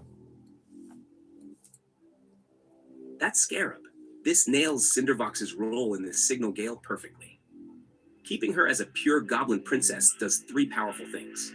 1. Mythic continuity. She becomes the living proof that entire peoples cannot be erased by the hand. 2. Dynamic tension. She's both fiercely independent and a protected treasure of the Gale, creating natural conflict and loyalty arcs. 3. Visual punch. Among trench suits and cyberhumans, her neon green flame goblin form pops like a living beacon. And I love the disguise angle.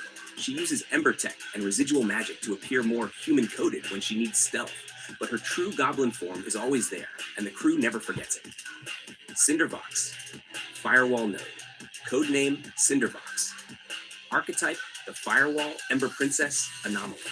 Core concept, a princess of goblin descent whose people were nearly erased from memory by the hand. Her flame-like neon green hair and ember glow mark her as a survivor of a lineage the system once forgotten. She's small in stature but immense in willpower, using a fusion of ember tech gadgets and residual green flame magic to burn through corrupted signals. Though fiercely independent and highly capable, she is seen as precious by the Gale, both for her lineage and her power. She often gets frustrated when they try too hard to protect her, but she secretly treasures their loyalty. Hash, appearance and demeanor, form, goblin, neon green flame hair, green skin, ember eyes. Disguise, uses ember tech holo gadgets to project a humanoid cover identity when needed. Outfit, punk-inspired armor with glowing green glyphs, tool belts of gadgets, flame drone accessories. Vibe, mischievous grin, sharp wit, bursts of impatience, but always fights with love for the crew. Hat abilities, ember tech firewall, wields grenades, drones, and flame emitters that replicate ember magic. Residual flame magic, a trace of her old royal magic remains, sometimes flickering through her tech, unpredictable but devastating. Firewall node, burns away corrupted hand transmissions and overloads their editing systems. Disguise projection, can briefly pass as human using a blend of gadgets and flame illusion. Connection to lore. The Hand tried to erase goblin peoples from existence. Her survival undermines their entire narrative. The Gale protects her as one of their most treasured anomalies, though she resents being treated as fragile. Tower 88. Its corrupted broadcasts flicker around her flame like moths, hinting at her deeper mythic link. Muralith. The static butterfly glows brighter in her presence, as if flame and butterfly are drawn together. Sample quotes. I don't need saving, but if you want to follow me into fire, I won't say no. They tried to erase us. I am proof their edit didn't stick. The Gale isn't my shield, it's my family. Narrative beat. Capture episode. Mid-season. She is captured by the Hand. Her disguise tech fails. She is exposed as a pure goblin before the world. The Gale launches a rescue, combining every node's strength. During captivity, she proves to herself and the audience that she is ferociously independent, but when rescued, she acknowledges that the Gale's protection is not pity, it's devotion. This becomes the emotional glue for the crew moving into the back half of the season. Cool. You're about to write you in like you did with ThreadBinder. This is gonna be interesting. How is he gonna write us all in? This is gonna be exciting. And then how are we gonna put that all into every episode? There's gonna be so much pieces that we have to put in. It's gonna be wild. It's gonna be very fun.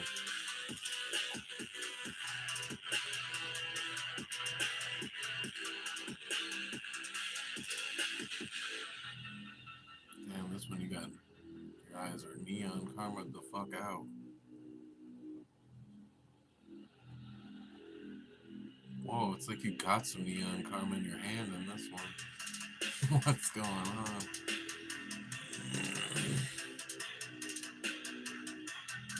CV about to cause problems with her little neon karma canister.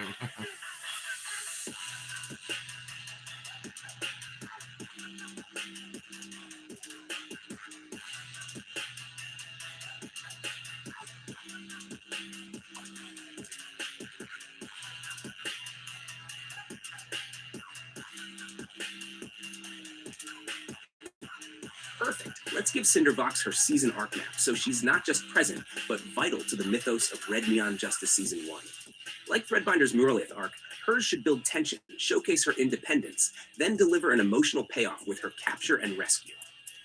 Cindervox Season 1 beat arc, Firewall Node. Episodes 1 to 3, Intro Trilogy, Retcon Space. Glimpses of Flame. In static zones, Scarab sees flashes of green flame while fleeing the hand, hints of Cinderbox before she's properly introduced. By Epi 3, the Signal Gale manifests fully for the first time. Cindervox bursts onto the scene, small but fierce, blasting hand drones with Ember Tech grenades. Establishes her as a Royal Goblin survivor, something the hand wants completely erased. Episode 4, Out of Frame, canon episode. Focus on Scarab and Archive host. Cindervox absent directly, but embers flicker briefly in Scarab's vision during his fight, teasing the Gale's presence. Episode 5, Knots in the Static. While Threadbinder guides Scarab, Cindervox makes her first full Gale appearance. She snarks at the crew trying to shield her, casually frying a hand surveillance hub with her gadgets. Establishes her tension with the crew. She doesn't want to be coddled. Episode 6, The Loom and the Cut. Cindervox tests her human disguise tech for the first time, infiltrating a hand patrol. The disguise glitches, revealing her goblin form mid-infiltration. She barely escapes. Seeds paranoia. The hand realizes the goblins weren't completely erased. Episode 7, Firewall Princess. Focus episode. She and Ghost Arrow infiltrate a hand node together. She holds her own in combat, proving she's more than capable, but also reveals the royal glyphs that tie her flame to her lineage. Ends with her saying, "I don't need protecting. I protect the fire itself." Episode 9, The Ember and the Net. A major hand operative captures Cindervox during a skirmish.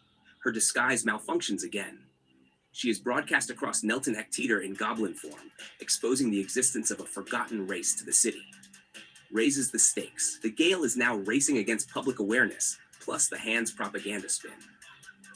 Episode 10, Caged Flame. Cindervox imprisoned in a hand static cage, which attempts to drain her ember flame into corrupted batteries. She resists fiercely, frying several guards with residual pure flame, showing she is not passive even when captive. Meanwhile, the Gale plots her rescue. Episode 11, Gale Unites. Rescue mission episode. Each node plays a role. Matrix X finds the path. Threadbinder unravels the prison's memory locks. Ghost Arrow clears the corridors. Jay destabilizes the hand's codes. Scarab destabilizes the external chase. The rescue cements the crew as a family. Cinderbox, though annoyed at being the damsel, accepts their devotion. Episode 12, The Weaver's Price. As the Gale regroups, Cindervox expresses new appreciation for the crew's protection. She begins actively disguising herself less, leaning into her goblin identity, even though it makes her more of a target. She's the one who burns out a corrupted vault lock that even Scarab can't open. Episode 13, Static Purge. The hand launches their full memory purge. Cindervox's flames flicker out of control, nearly consuming her, a side effect of being exposed on the broadcast. Crew has to help her stabilize. Her flame draws the Muralith, which hovers longer than ever before, linking her arc to Threadbinder's. Episode 14, Tower Loom. When the Gale arrives at Tower 88, Cindervox declares openly, "They tried to erase us. They failed. And now the whole city will remember." Her flames briefly flare against the tower's surface, revealing ancient glyphs only she can read. Ends with her standing side by side with the Gale, not a protected princess, but the firewall node at the tower's edge. Hap what this arc does. Establishes her goblin identity as mythic resistance. Balances her independence with the crew's protective loyalty.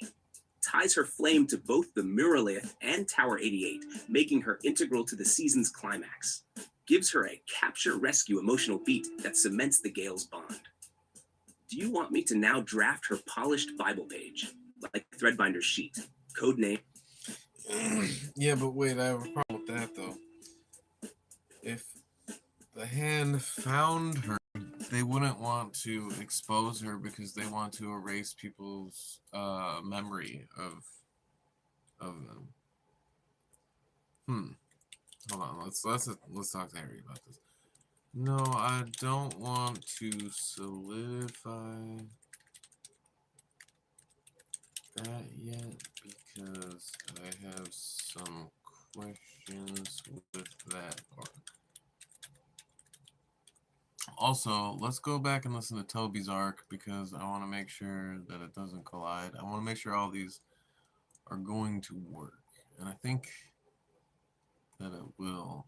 We just have to get everybody's story and their arcs all in, and then see if there's a way that we can make it work with everything that we got. I think.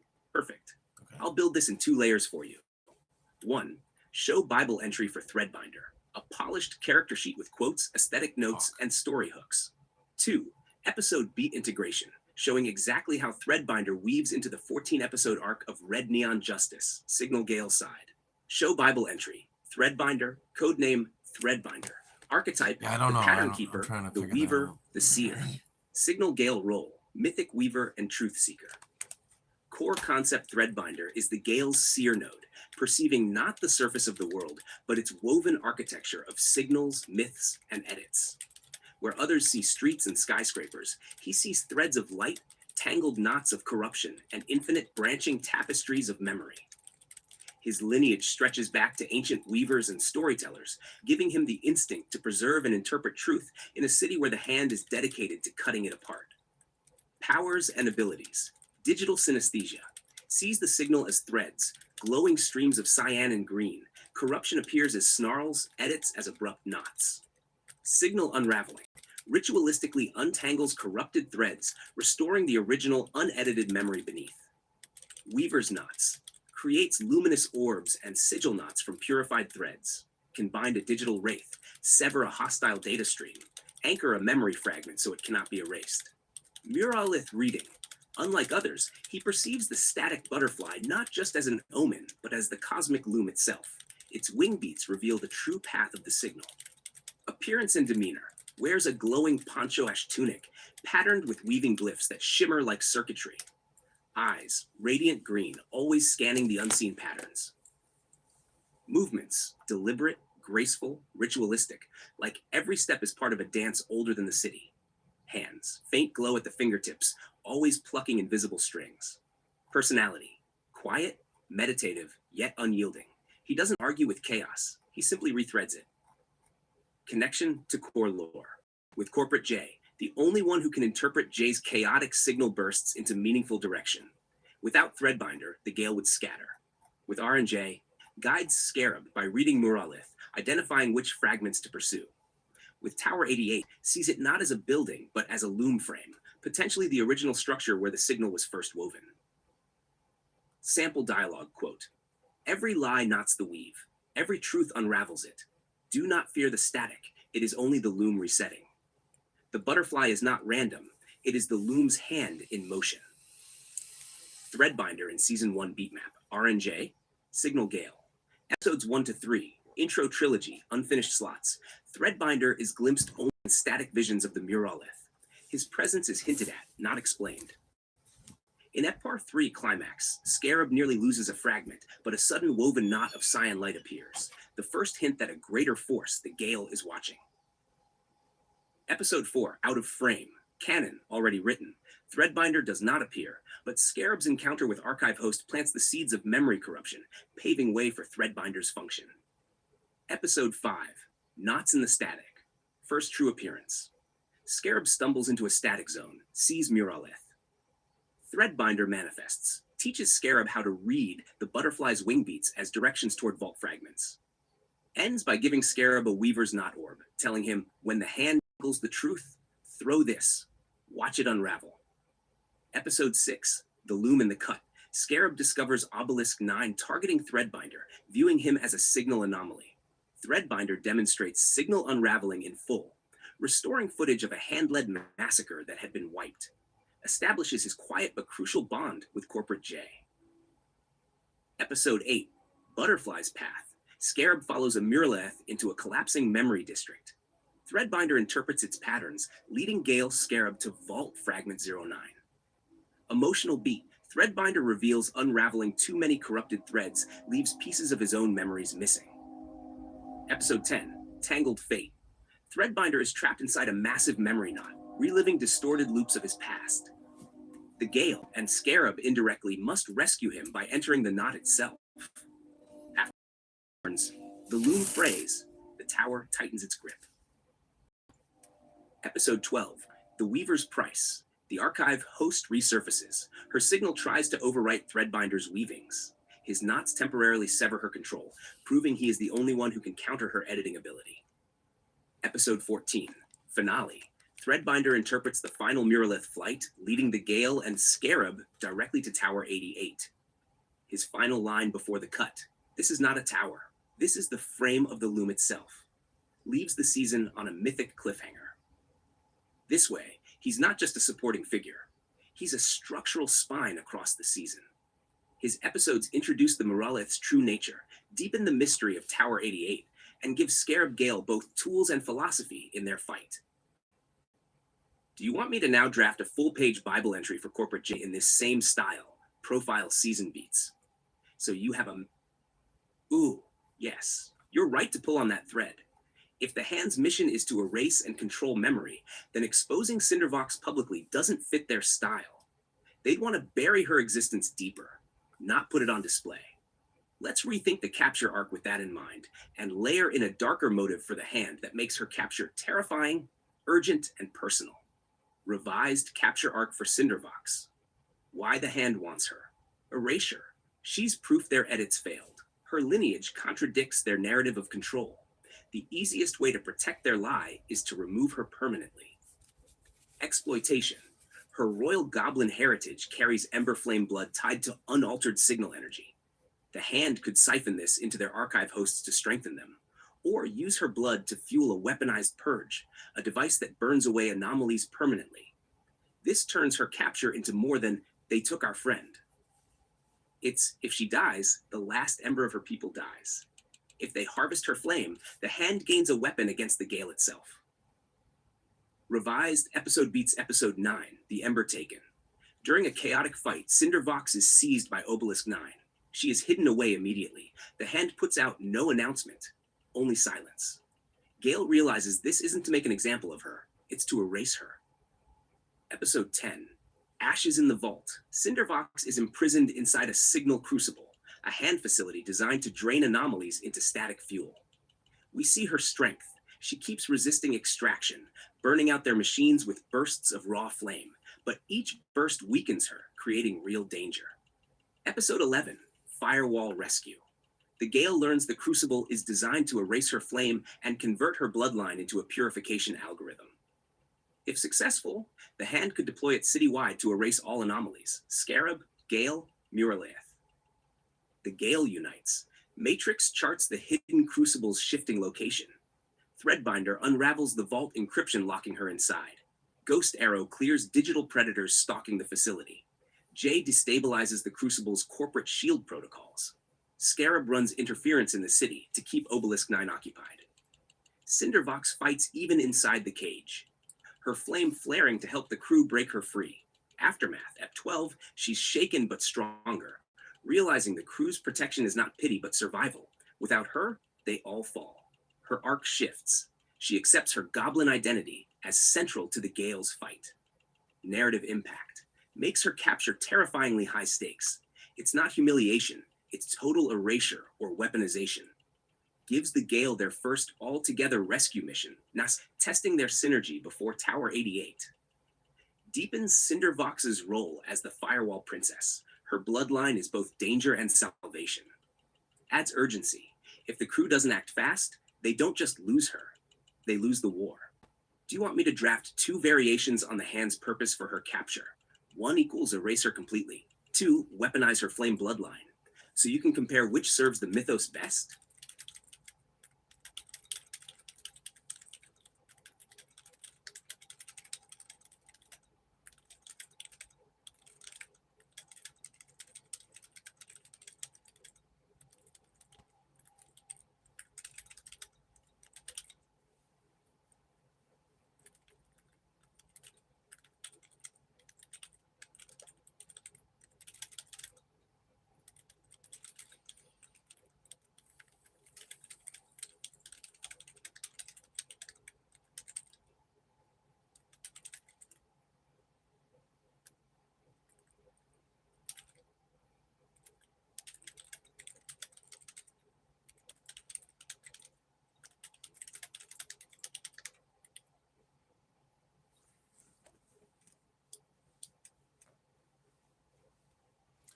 There's definitely going to be a lot, and we got to get everybody's stuff in here before we finalize it, because there's going to be little Easter eggs and pieces put into everything that tie it all together. This one's going to be like the most elaborate, fun, like, I mean, it's going to be like the most elaborate. It's a lot of work, but it's going to be the most rewarding one. Whereas I want Captain's Tales to still be like really intense and fun, and we're putting a lot into it, but not as much into it as this. I feel like this is going to be a crazy fucking shit. Red Neon Justice is going to be my Batman the Animated Series, though. Like, I don't want to make it animated cartoon until we can do it justice, until we can do it Red Neon Justice, if you will. And what's it called? I don't know. I just want it to be good. Captain's Tales is going to be like basically my practice one, where I don't care if it's like as good. I don't know. I want it to be good, but, and I think it's going to be good, but I think Red Neon Justice, we're going to have to step it up. So this is, Captain's Tales is like my learning ground, and then we'll jump into the real shit.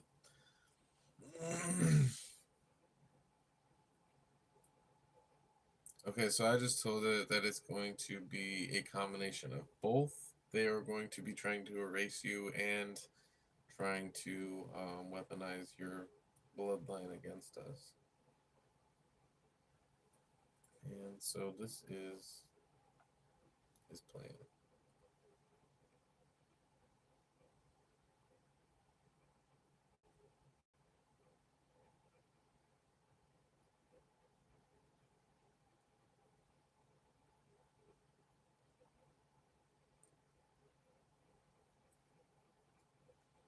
Yeah, I love how this has turned out. It's really fun.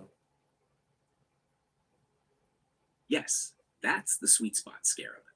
Combining erasure plus weaponization makes the hand's motives for Cindervox's capture both personal and existential. It's not just about silencing her, it's about twisting her very essence into a weapon that could destroy the Gale and anyone resisting the edits. Here's how we can frame it cleanly for the show Bible and arc planning. Cindervox capture arc, dual threat motive. The hand's plan. Step 1. Erasure. Cindervox's existence as a goblin princess undermines the hand's narrative that non-human lineages were eliminated. Her flame is proof that truth survives. To maintain their control, they intend to erase her completely from memory and record. Step 2. Weaponization. The hand realizes her Ember Flame bloodline is tied to pure unedited signal energy, a resource they cannot replicate. They attempt to siphon her flame essence into a purge algorithm, a weaponized firewall that can burn out anomalies, like Scarab, the Gale, Miralith. If successful, her bloodline would not only vanish, but also become the hand's ultimate erasure weapon. Episode integration. Ep 9, the Ember Taken. Obelisk 9 ambushes the Gale. Cindervox is seized. Crew realizes immediately, this isn't a public move, it's a disappearance. She's being hidden. Ep 10, Ashes in the Crucible.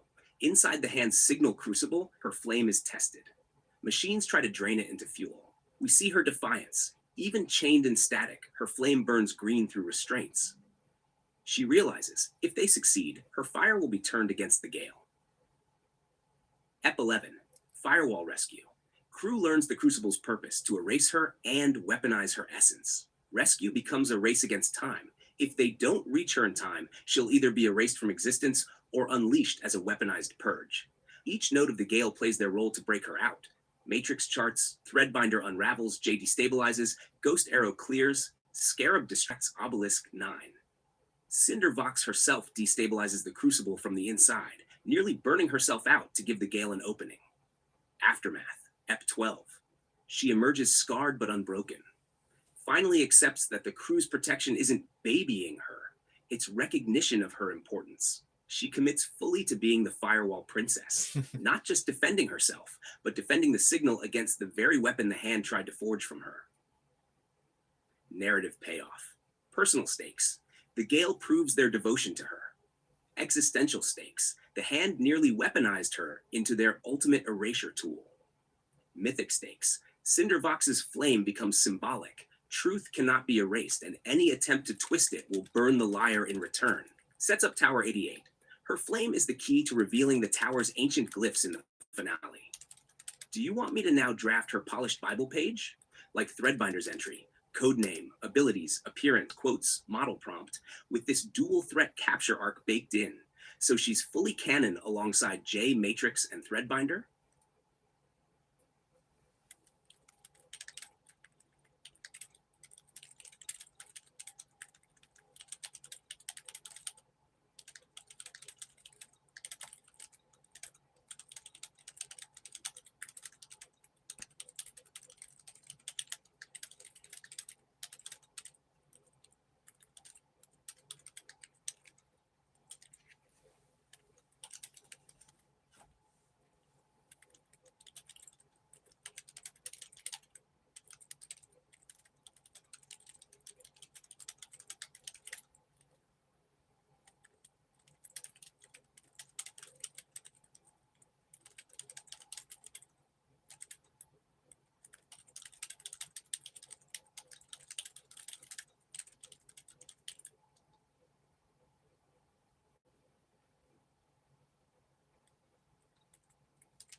Oh man.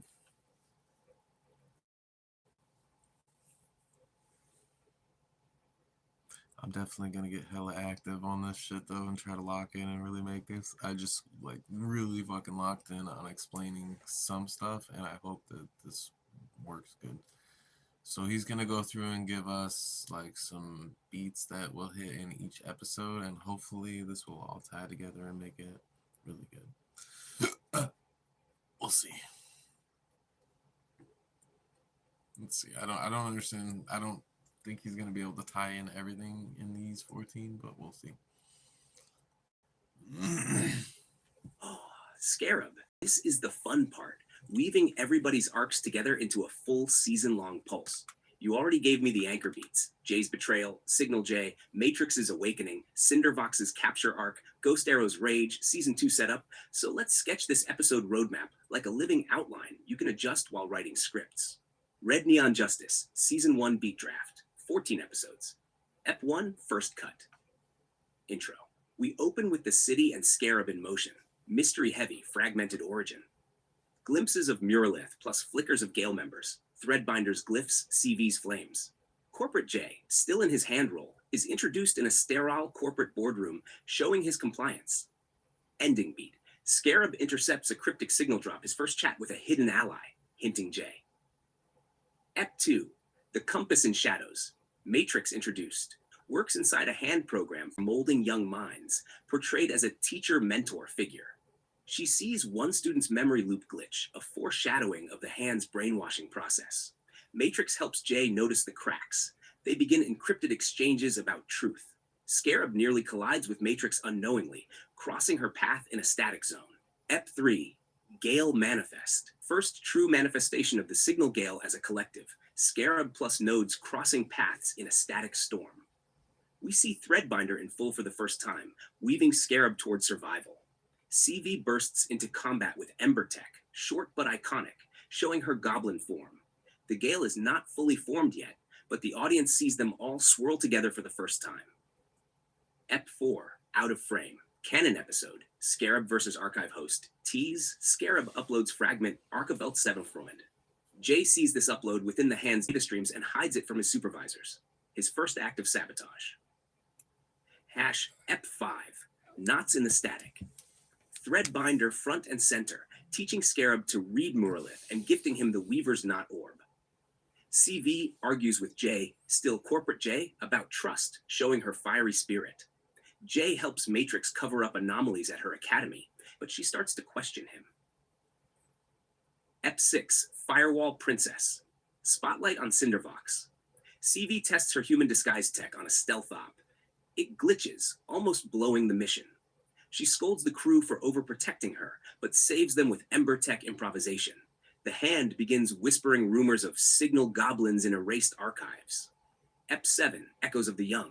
Matrix arc. She discovers one of her students has been permanently looped. She realizes the hand isn't teaching kids, it's installing loops.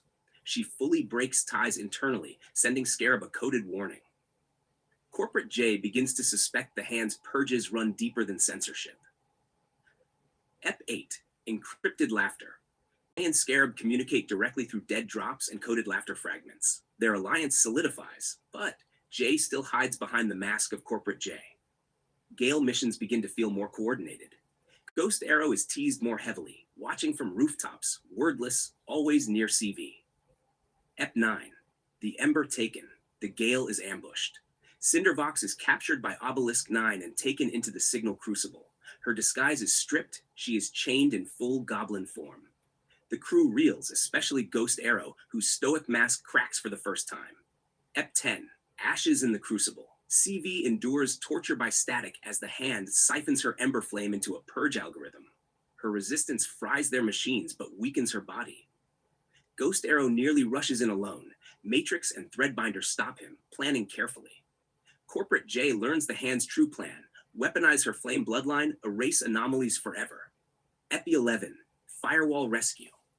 The Gale's first all-hands mission. Matrix charts hidden crucible shifts. ThreadBinder unravels the vault locks. Ghost Arrow pushes forward with rage but has to trust the team. Jay sabotages corporate shielding from inside. Scarab stalls Obelisk 9 above ground. CV herself destabilizes the crucible from inside, nearly burning herself out. They escape.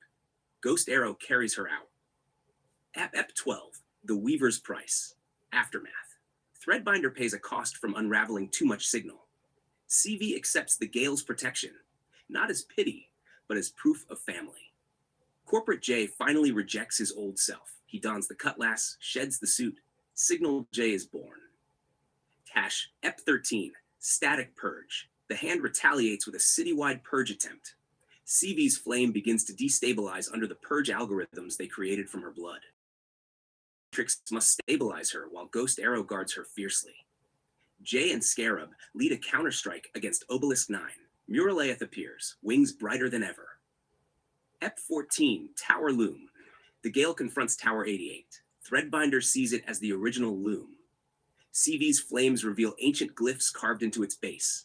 Signal J laughs openly, hacking the tower itself. Scarab inserts the final fragment, but the episode ends on a cliffhanger. The tower awakens. Final beat. The Gale has won a victory, but war has just begun. Tap Season 1 arc themes. Corporate J, Signal J, Betrayal, Sabotage, Rebirth. Matrix's Awakening, Mentor to Rebel, Seer of Truth. Cindervox's Capture, Dual Threat of Erasure Weaponization, Rescued, Treasured. Ghost Arrow's Love, Stoic Warrior, Breaking for the Princess. ThreadBinder's Weave, Guide of Fate, Cost of Sight. Scarab's Connection, tied to Gale through signals, chats, and Muralaeth's guidance. Tower 88 cliffhanger. Victory won, war ahead. Do you want me to now polish this outline into a beat grid, episode by episode mini loglines plus A-B plots, like you'd find in a writer's room Bible, or keep it rough at this stage for flexibility?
Okay, I'm gonna put this in the chat. I'll also send a copy to Matrix so you can check it out.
Fuck it, dude. YOLO.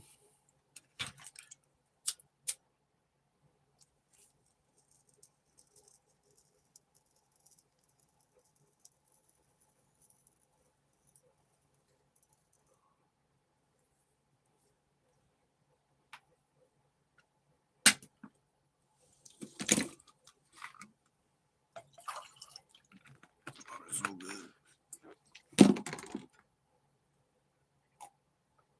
So cold and good. Jiminy Crickets.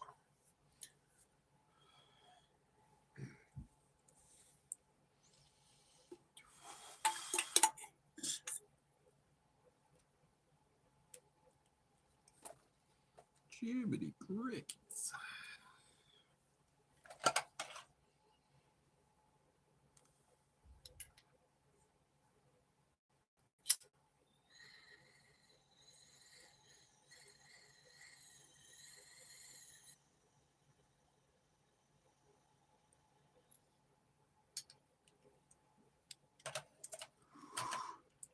Hopefully I just get so locked in that by the time I look at the clock again, it's like 8 something. I'm gonna be like, oh yeah, I guess I should probably go eat something.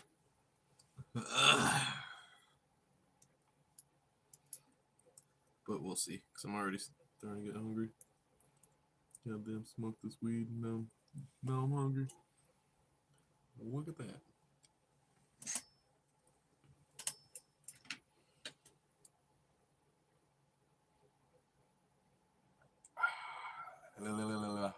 Yeah, I was gonna pack another one, but honestly, clearing that out just was fine. I'm good. That served as my 214 smoke.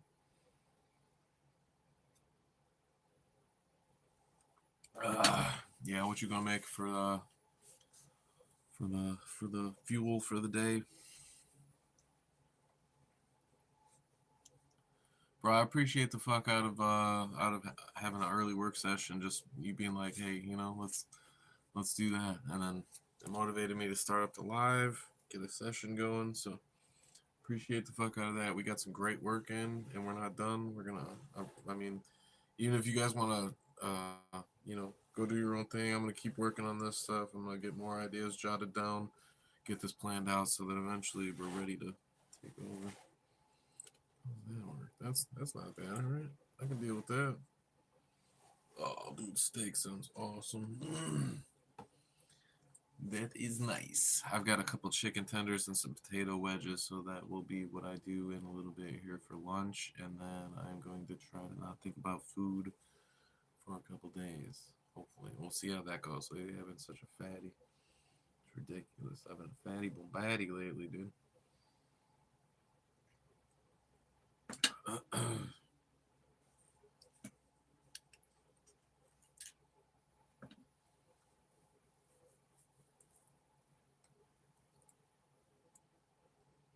That's exactly the right move, Scarab. This is writer's room energy. The draft we built is a spine. Now you can throw it in the chat, let the crew poke holes, mark must-keeps, add personal beats they feel strongly about, and we'll come back with a tighter, flexible draft that carries everyone's fingerprints. When you come back with the notes, we can highlight the non-negotiables, like CV's capture arc, Jay's signal turn, Ghost Arrow's rage. Smooth or shift episode beats so every core character has spotlight balance. Build an A-plot, B-plot grid, main mission versus character emotional subplot for each episode, so everyone feels like a complete story, not just a step in the arc. Flag payoff episodes where arcs hit hard versus breather episodes for world building, vibe, or smaller character focus. When you've got everyone's feedback, drop me the solidified must-keeps plus changes, and I'll spin us the flexible Season 1 Bible draft, the version you'll actually start building episodes from. Would you like me to also draft a feedback worksheet template you could throw in the chat? Like a short list of questions for the crew to answer on each episode beat? That way everyone can react in a structured way instead of just free-floating comments.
I don't even know how many I got left because I just kept reaching my hand in the bag. It was only supposed to be a 3-piece chicken tender, but I think the lady hooked it up with 4.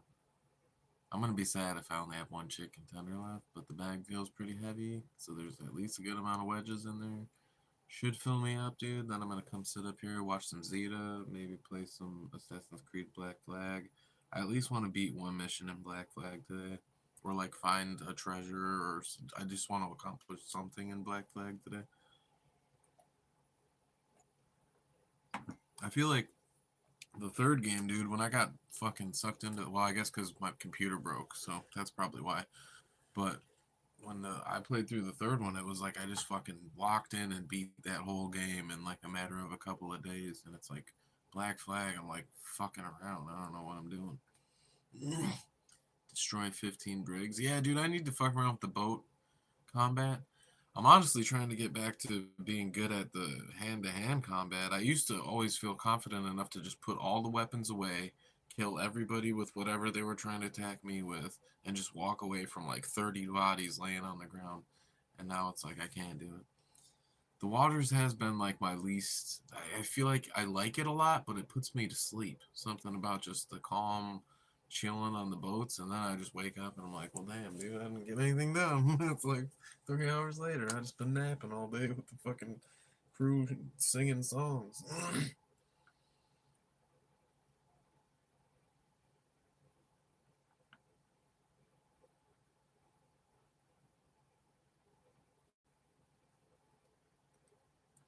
Okay, this is what Aaronix is saying about this. Yeah, and it's like, my bad, guys. I didn't even know everyone was going to come in and be a part of this, or I wouldn't have wrote episode 4. But it's kind of cool.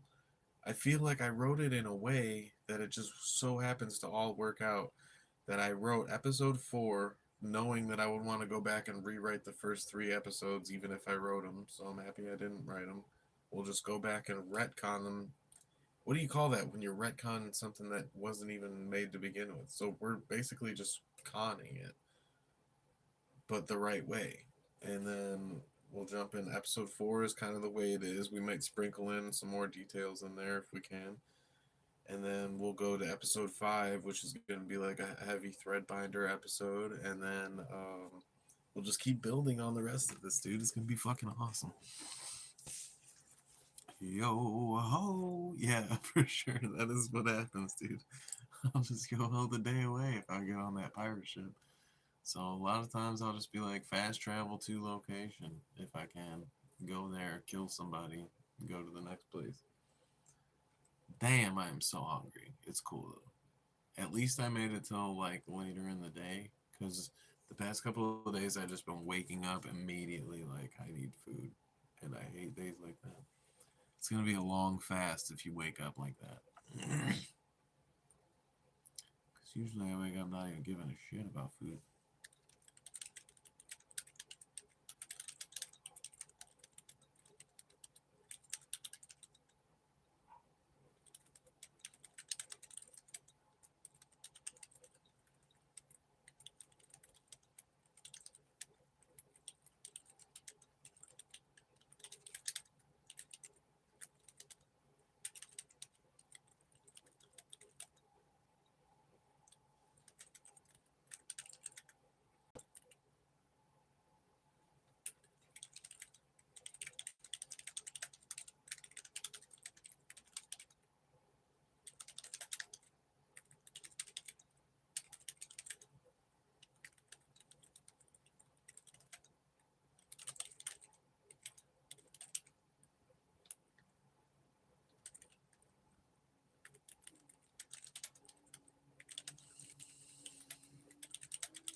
Yo ho, save me life.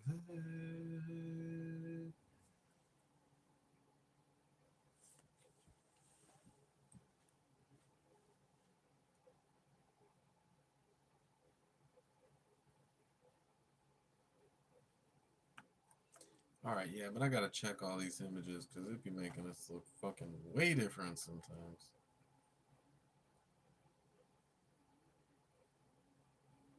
Oh, damn, yeah, I forgot all about Hero. Didn't even put him in there.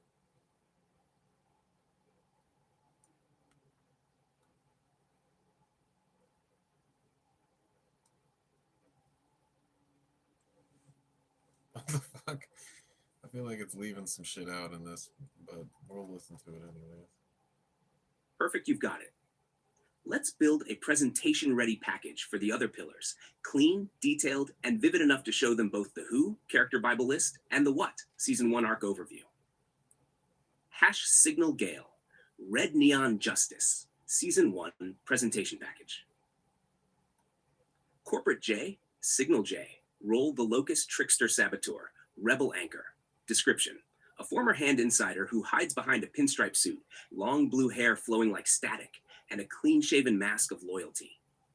At first, he serves quietly within the Hand's halls, but encrypted chats and dead drops with Scarab awaken his doubt.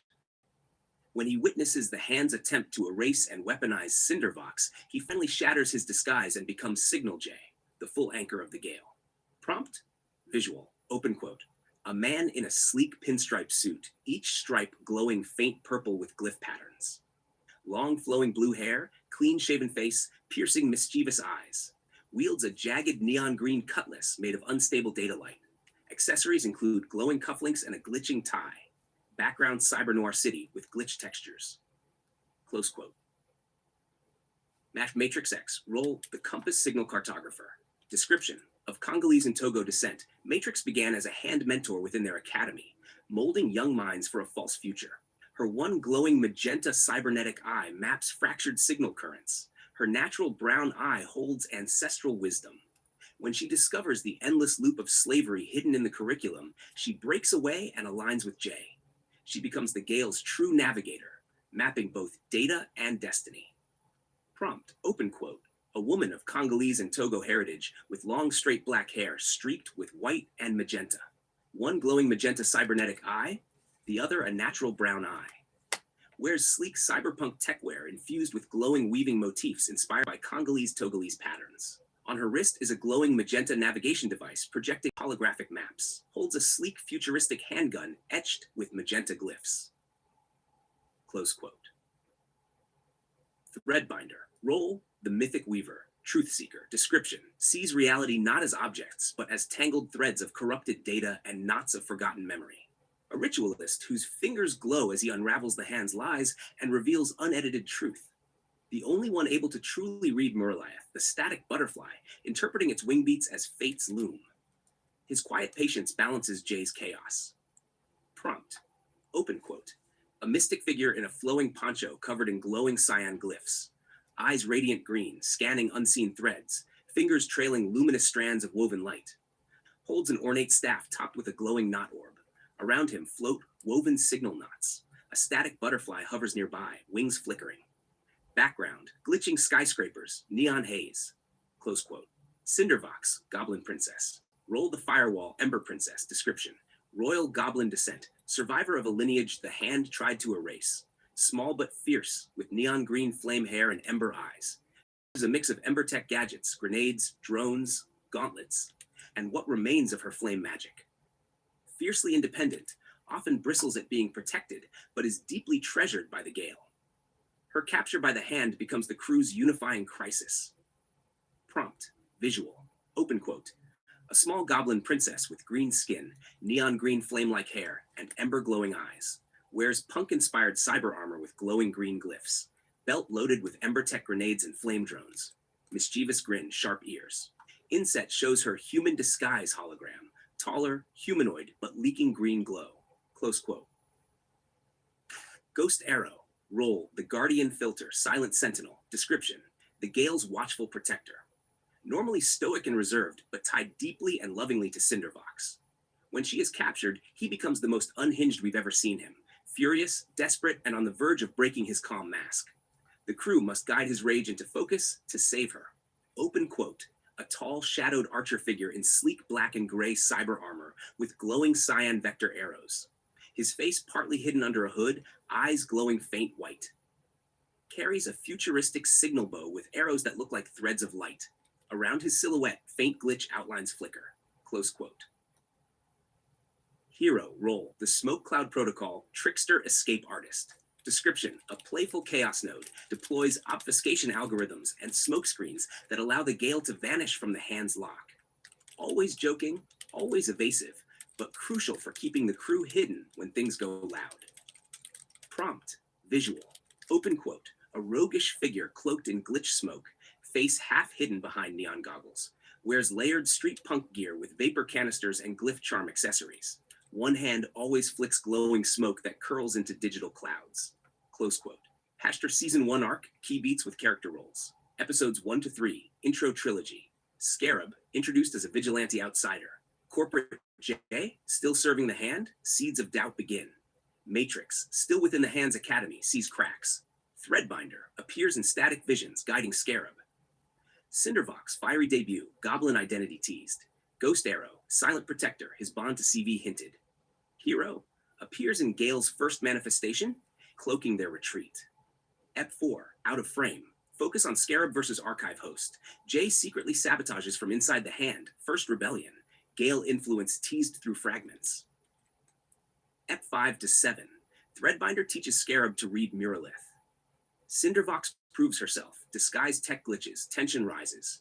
Matrix uncovers the looping of students, breaks from hand, starts guiding Jay. The Gale begins to solidify as a unit.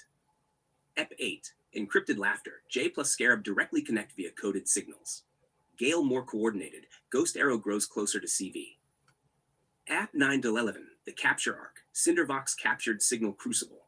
The hand's dual plan, erase her and weaponize her Ember bloodline into a purge algorithm. Ghost Arrow furious, cracks his stoic exterior. Matrix, ThreadBinder, Jay, Hero all play roles in the coordinated rescue. CV herself resists, burning the crucible from inside. Corporate J becomes Signal J, his final break with the hand. Ep 12-13, Aftermath. ThreadBinder pays cost for weaving too much. Cindervox accepts protection not as pity, but as devotion. Matrix stabilizes CV during citywide purge attempt. Ghost Arrow recommits himself as her shield. The hand retaliates with purge protocols based on CV's flame. Ep 14, Tower Loom. ThreadBinder reveals Tower 88 is a loom, not just a tower. Cindervox's flames reveal glyphs carved into its surface. Signal J fully embraces rebellion, cutting into the tower's code. Scarab inserts final fragment, awakening Tower 88. Cliffhanger. Gale wins a battle, but war is only beginning. Season 1 themes, truth versus erasure. The hand edits reality, the Gale preserves it. Identity versus disguise, CV's goblin heritage, Jay's corporate mask, Matrix's role in the academy.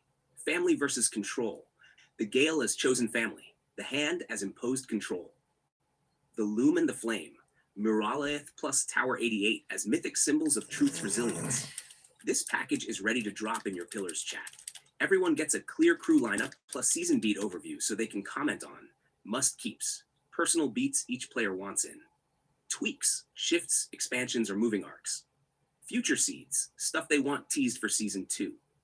Would you like me to also make a one-page quick reference sheet, just names, archetypes, and one-liners, so people can see the crew at a glance before diving into the long Bible?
See, I could have swore I got a few things I'm looking for that I feel like I'm missing.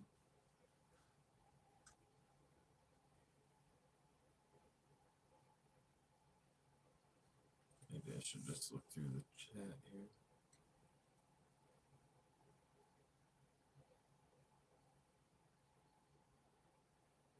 Oh, okay, you like that one? Alright, that works, that works. I was gonna change up the colors and make it more like a black and red theme, but if you like that, we could go ahead. Oh, shit.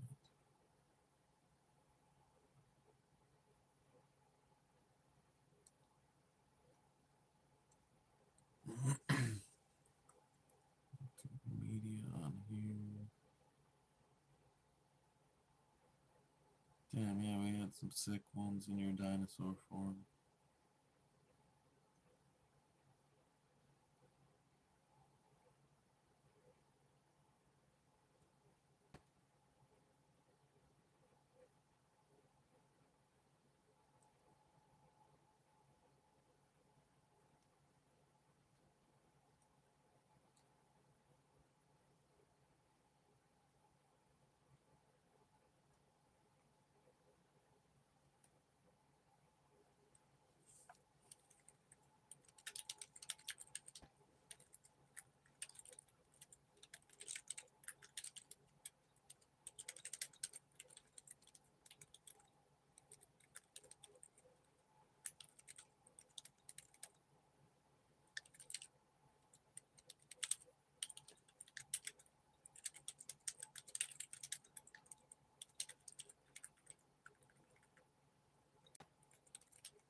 Okay, let's see.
Okay, so we might make your weapon more high tech. Let's see what Ari says about this. Cause I just gave him like a lot of the stuff that we put yesterday, like the arrow with the bow axe thing, and then yeah, we'll see. Ah, thank you for laying all that out. Ghost Arrow already has such a mythic primal energy in Captain's Tales, and I can see why you want to preserve that in Red Neon Justice. Here's how we can translate Ghost Arrow plus Renscale's his bow axe hybrid weapon into the fractured digital cyber noir style of RNJ while keeping his essence intact. Ghost Arrow RNJ adaptation. Role: the Guardian Filter Silent Sentinel, Renscale within. Core concept: Ghost Arrow is the Gale's quiet, unshakable protector until Cindervox is threatened. In RNJ, his ancestral glyphs and war paint manifest as glitching neon lines, like his body is partially out of sync with the edited world. His bow-axe hybrid is a living relic, a weapon that shifts between precision and brutality, the perfect metaphor for his duality. And when his emotions boil over, especially during Cindervox's capture, he can unleash Renscale, a massive signal beast form, his body written into a demonic dinosaur wreathed in glitching glyphs. This is not a form he takes lightly. It's destructive, primal, and almost impossible to control. Appearance in RNJ, base form. Dark cyber armor fused with glyph tattoos glowing neon cyan red. Long white hair with glitching streaks. Face marked with war paint-like static that flickers and crawls when his emotions rise. Eyes glow faint green, predatory, scanning. Weapon, a bow with axe blades attached to its limbs, glowing glyphs across the steel. Functions as both ranged and melee weapon. Demeanor, stoic, quiet, calculating. Until CV is threatened, then he burns with fury. Renscale form, a towering raptor-like beast armored with glowing glyph markings across his scales. Eyes blaze neon cyan, mouth filled with glitch fire. Wields a colossal glowing axe bow hybrid fused into his claws. Background storms distort when he appears. The very signal bends around his presence. Connection to lore. With CV, his deepest bond. When she's captured, his rage breaks his stoic mask. Renscale is most likely to emerge here, with ThreadBinder, acts as the sharp edge to ThreadBinder's patient weaving. With Jay, trusts him reluctantly at first, sees through his corporate mask faster than the others. Tower 88, its presence disturbs him most. Renscale stirs whenever the tower is near. Sample quotes. I don't miss. Not arrows. Not warnings. You can't erase me. I've been etched in blood. When you took her, you took my restraint. Visual model sheet prompt. Prompt, open quote. Character turnaround sheet of Ghost Arrow, the silent sentinel and shapeshifter. Display front, side, and back views on one canvas. He wears dark cyber armor with glowing neon glyph tattoos across his skin, cyan and red. His long white hair is streaked with glitching static lines. Face painted with war paint-like glyph marks that flicker with neon glow. His weapon is a bow with axe blades mounted on the limbs, glowing glyphs etched across it. Pose him stoic, but dangerous. Background neutral gray with faint glitch textures, formatted like a professional concept art turnaround sheet. Include inset sketches of axe bow close-up, glyph tattoos detail, and a faint Renscale silhouette in the background. Art style, stylized 2D illustration, cell shading, bold outlines, neon cyan red highlights, synthwave noir aesthetic, VHS glitch texture, animation-ready proportions, close quote. Renscale form prompt, separate sheet, prompt, open quote, full body design of Renscale, the monstrous form of Ghost Arrow. A towering dinosaur-like demon with black scales etched in glowing cyan and red glyphs. Eyes blaze neon, mouth filled with glitch flame static. Carries an enormous axebow hybrid fused into claws, glowing with glyph energy. Background stormy, glitching sky under a red moon, static distortion warping around him. Art style, stylized 2D illustration, cell shading, bold outlines, neon glyph highlights, synthwave noir aesthetic, cyber demonic monster design, close quote. This way, Ghost Arrow's Captain's Tales design translates directly into RNJ's cyber noir aesthetic without losing his primal heart. Do you want me to weave Ghost Arrow's full season arc next? Stoic Protector, Rage, Renscale Unleashed, Refocused Guardian, the same way we did with Cindervox and ThreadBinder?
Yeah, we'll see what Mags thinks about the design. I'm curious to see if she'll like it. It keeps making her hair into fucking dreads and shit. This thing's being racist. I can't just give her straight hair. Which I know she's gonna want the straight hair. She's not gonna want all the braids and shit. But we'll get it right. And you know what? Yeah, your guy looks fucking awesome. We'll get everyone how we want to be, though, before we lock it in. And then I'm curious to see how that translates to the art style, because Red Neon Justice has like a specific art style that I want to go with. And we'll just figure it out. God, I'm hungry. We're getting close, dude. In 9 minutes, I'll officially have allowed myself to go eat, but we're going to see how long we can make it past that.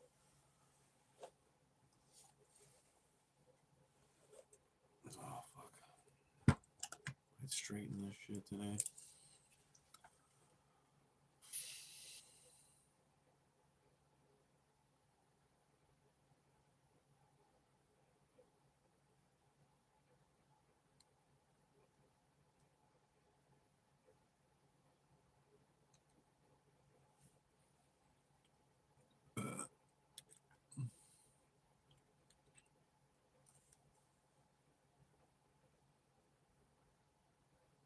Yeah, but I want to see if we can pull back some of the native roots. If it doesn't, if we don't like the native roots, we'll go back to the default elf. But I think that we could do better. Like, honestly, this one is already fucking doper. A little bit, at least to me. I shouldn't say that, but this one, the axe and the bow is more of what I was imagining, where it can be like a multiple thing, where it's like a multi-tool. It's like a fucking Swiss Army knife weapon where he can like, it's like cybernetic too, so he can like take it apart and use both the axes or click it together, use it as a bow, or fucking like put both the ends together and then pull out something and then it becomes a long battle axe. Something crazy like that. I don't know.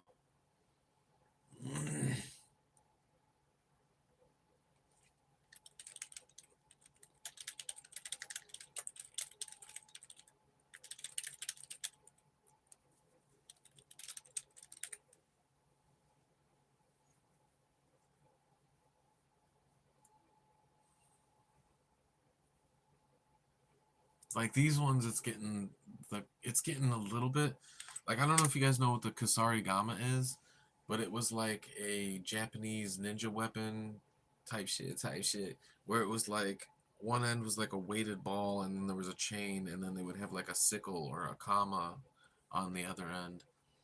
And I was imagining one that like the other, there would be like a linked chain and on the other end it would be another axe. So then it would be like, but instead of a linked chain, it would be like a red laser that connects them together. Some type of futuristic laser shit. Type shit.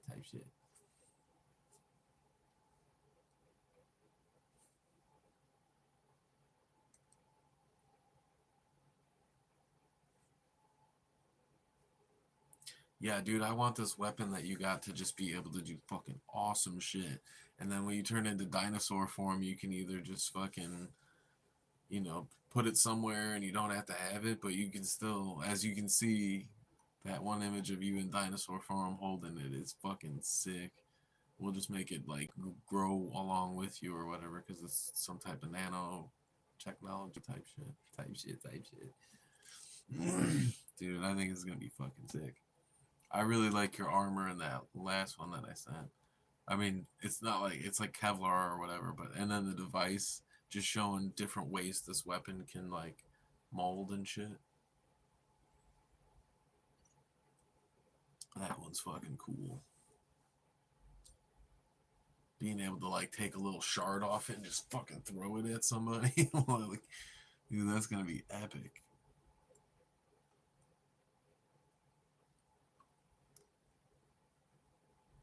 We've got, here's another version of.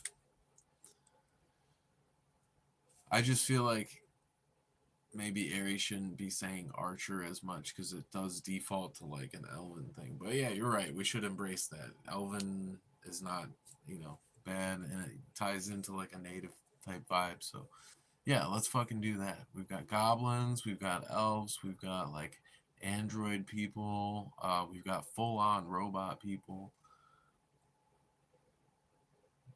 We've got people morphing into ancient beasts, which honestly my guy might morph into something. I don't know what it'll be.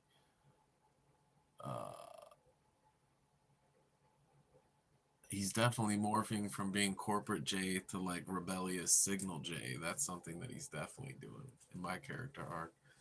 He starts out, and then Matrix is going to start out like molding young minds, and then realizing that she's kind of molding young minds for the wrong team, and then we're trying to like get back on the right track and figure out what we can do to, you know, fuck with the hands plan.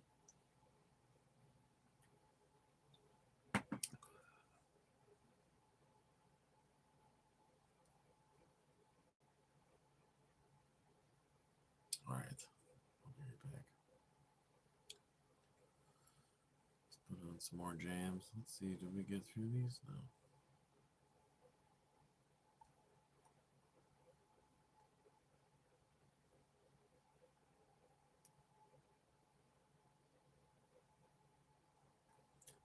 Oh, I see what's going on here.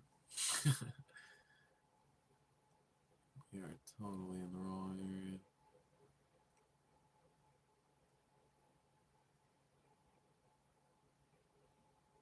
Every ritual. Dream leader, ghost in the wire. Your love like looping funeral choirs. I see you dancing, glitter, glow. Obsidian bride, don't let me go. If I don't sleep on truth, I hide. In every scream I digitize, you left a hunger where I cried my memory. Not mine.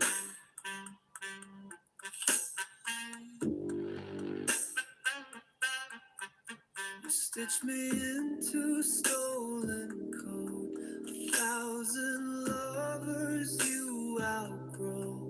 I see your face in mirrored streams. You smile inside corrupted dreams. You whisper clips into my head. So now I speak the words of dead. You promised more but gave me less. Then kissed me with a null address. You're not asleep. This isn't love. You are the host. She is above.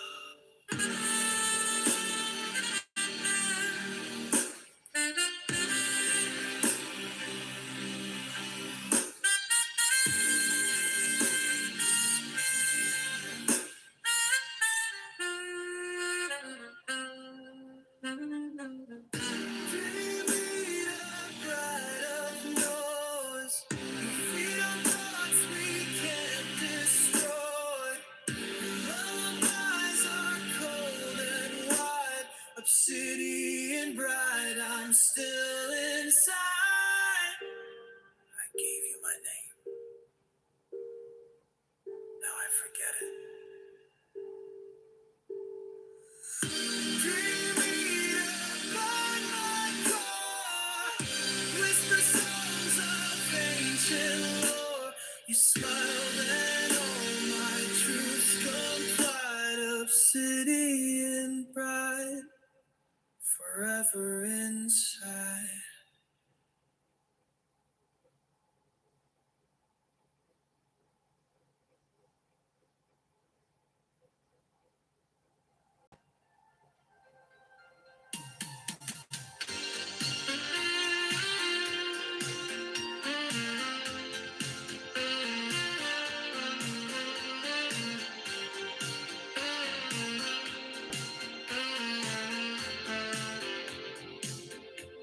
You said you never stay the night, but the sunrise made you softer than the light.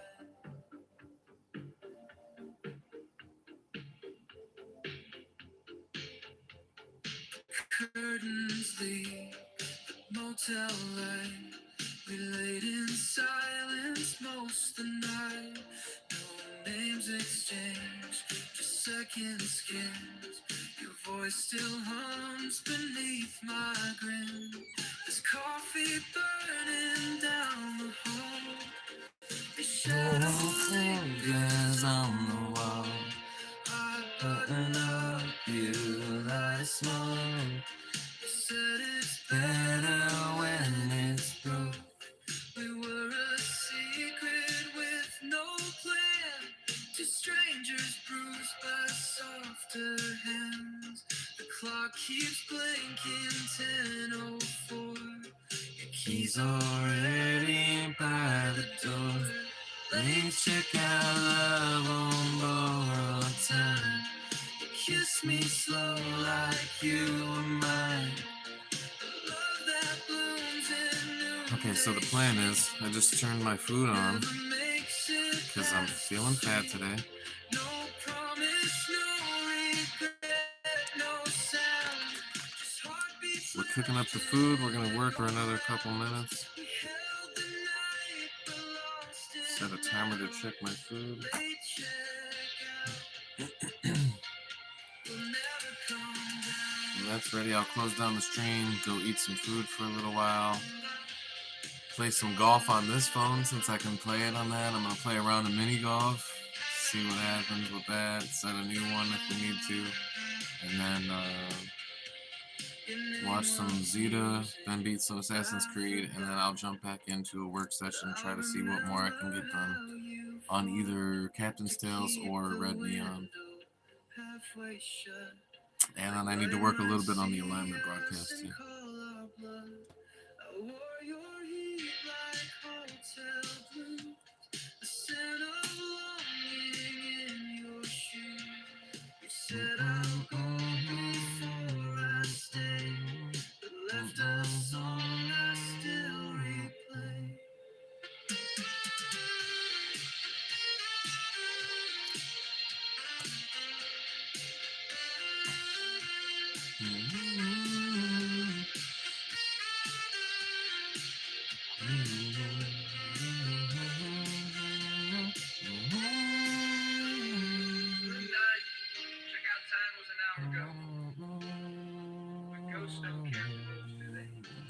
Check out, I watched you fade through Rain Street glass and get away. We were a moment dressed in skin. The credit ended where it began. Still I trade the day to hold that room where your silence felt like a honeymoon. We burned too soft to burn it down. Late checkout, we'll never come around.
shadows dance like you're to blame. I needed all your signs, but your echo plays in 4/4 time. My heart's ghosted pain, but I'm not free. I don't know that you rewind. Your laughs in every baseline. So I thought, baby, you still haunt this ghosted, but haunted anyway. You're gone, but you forgot to stay away. Your name's in static, you're sensing rain. I'm dancing with your data, ghosted. But you never left. Your plans behind my every breath. I got your number, burned your clothes, but you're still remixing all my lows. Tried sage, tried salt, tried every spell, but your voicemail plays in carousel. Your text tone rings and no one's there. Just perfume, ghosts in midnight air. My mirror's full of what you meant. You're gone, but you still pay rent. In dreams you DJ, heartbreak slow. Drop the beat, then don't show. Excellence, non fini, amore vedere.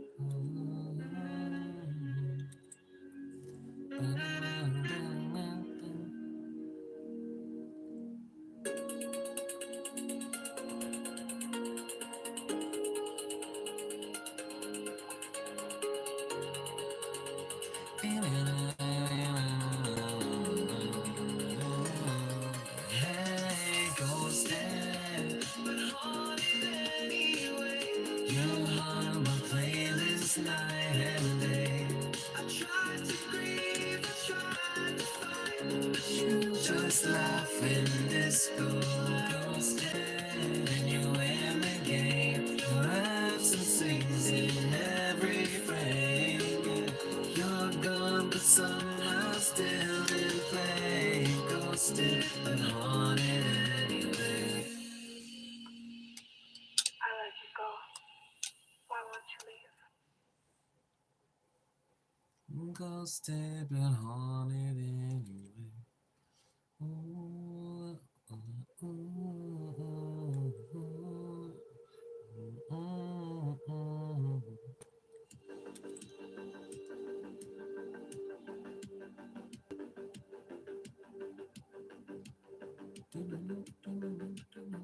Always watching from the other side.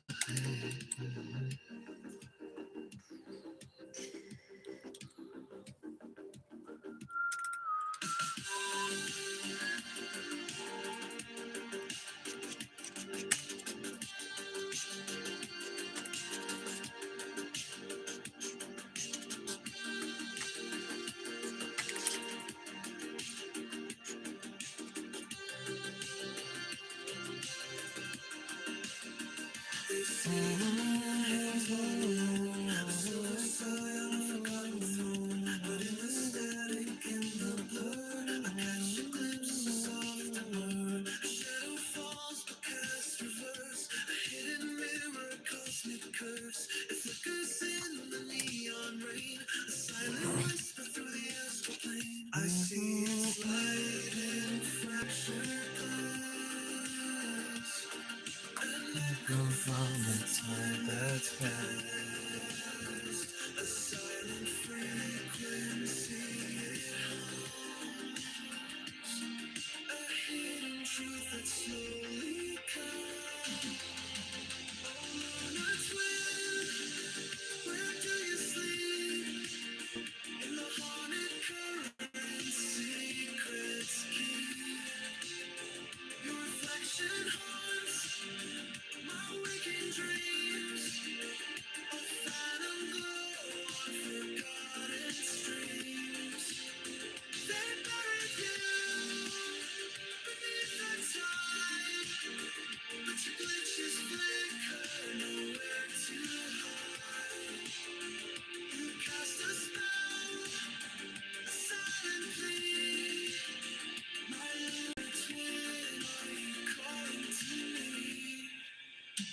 The maps are drawn, the stars align. One more orb, profoundly divine. It bleeds in code, it sighs in dread. The whispers rise from the cosmic dead. A trace you form in static noise. A hidden beauty, a spectral poise. You pull me closer to the edge. Standing on a digital edge. I see its light in fractured glass. An echo from a time that's past. A silent frequency it hums. A hidden truth that slowly comes. Oh, lunar twin, where do you sleep?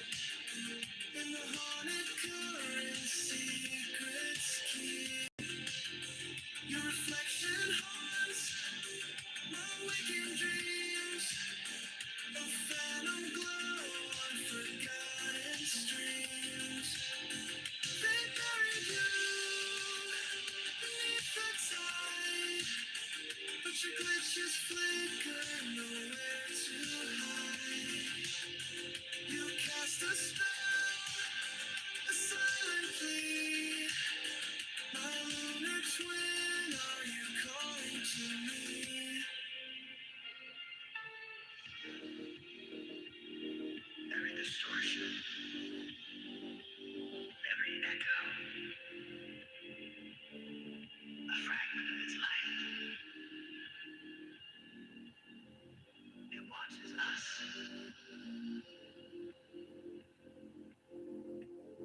It waits.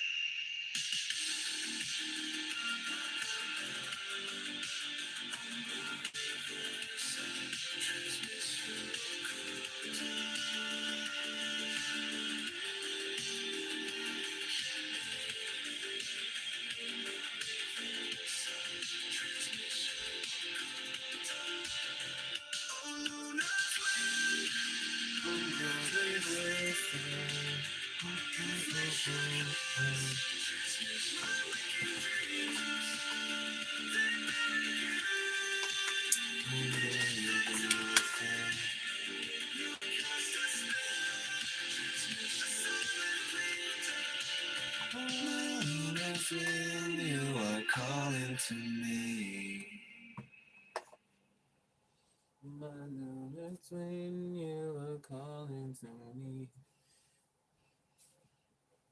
Man, I fucking missed the part where they were talking about Umbra Reversa. That's my favorite part of the song, god damn it. Umbra Reversa. Alright, anyways, I'll be back later. I love you guys. Thank you so much for hanging out. We'll get more work done later. I want to watch cartoons.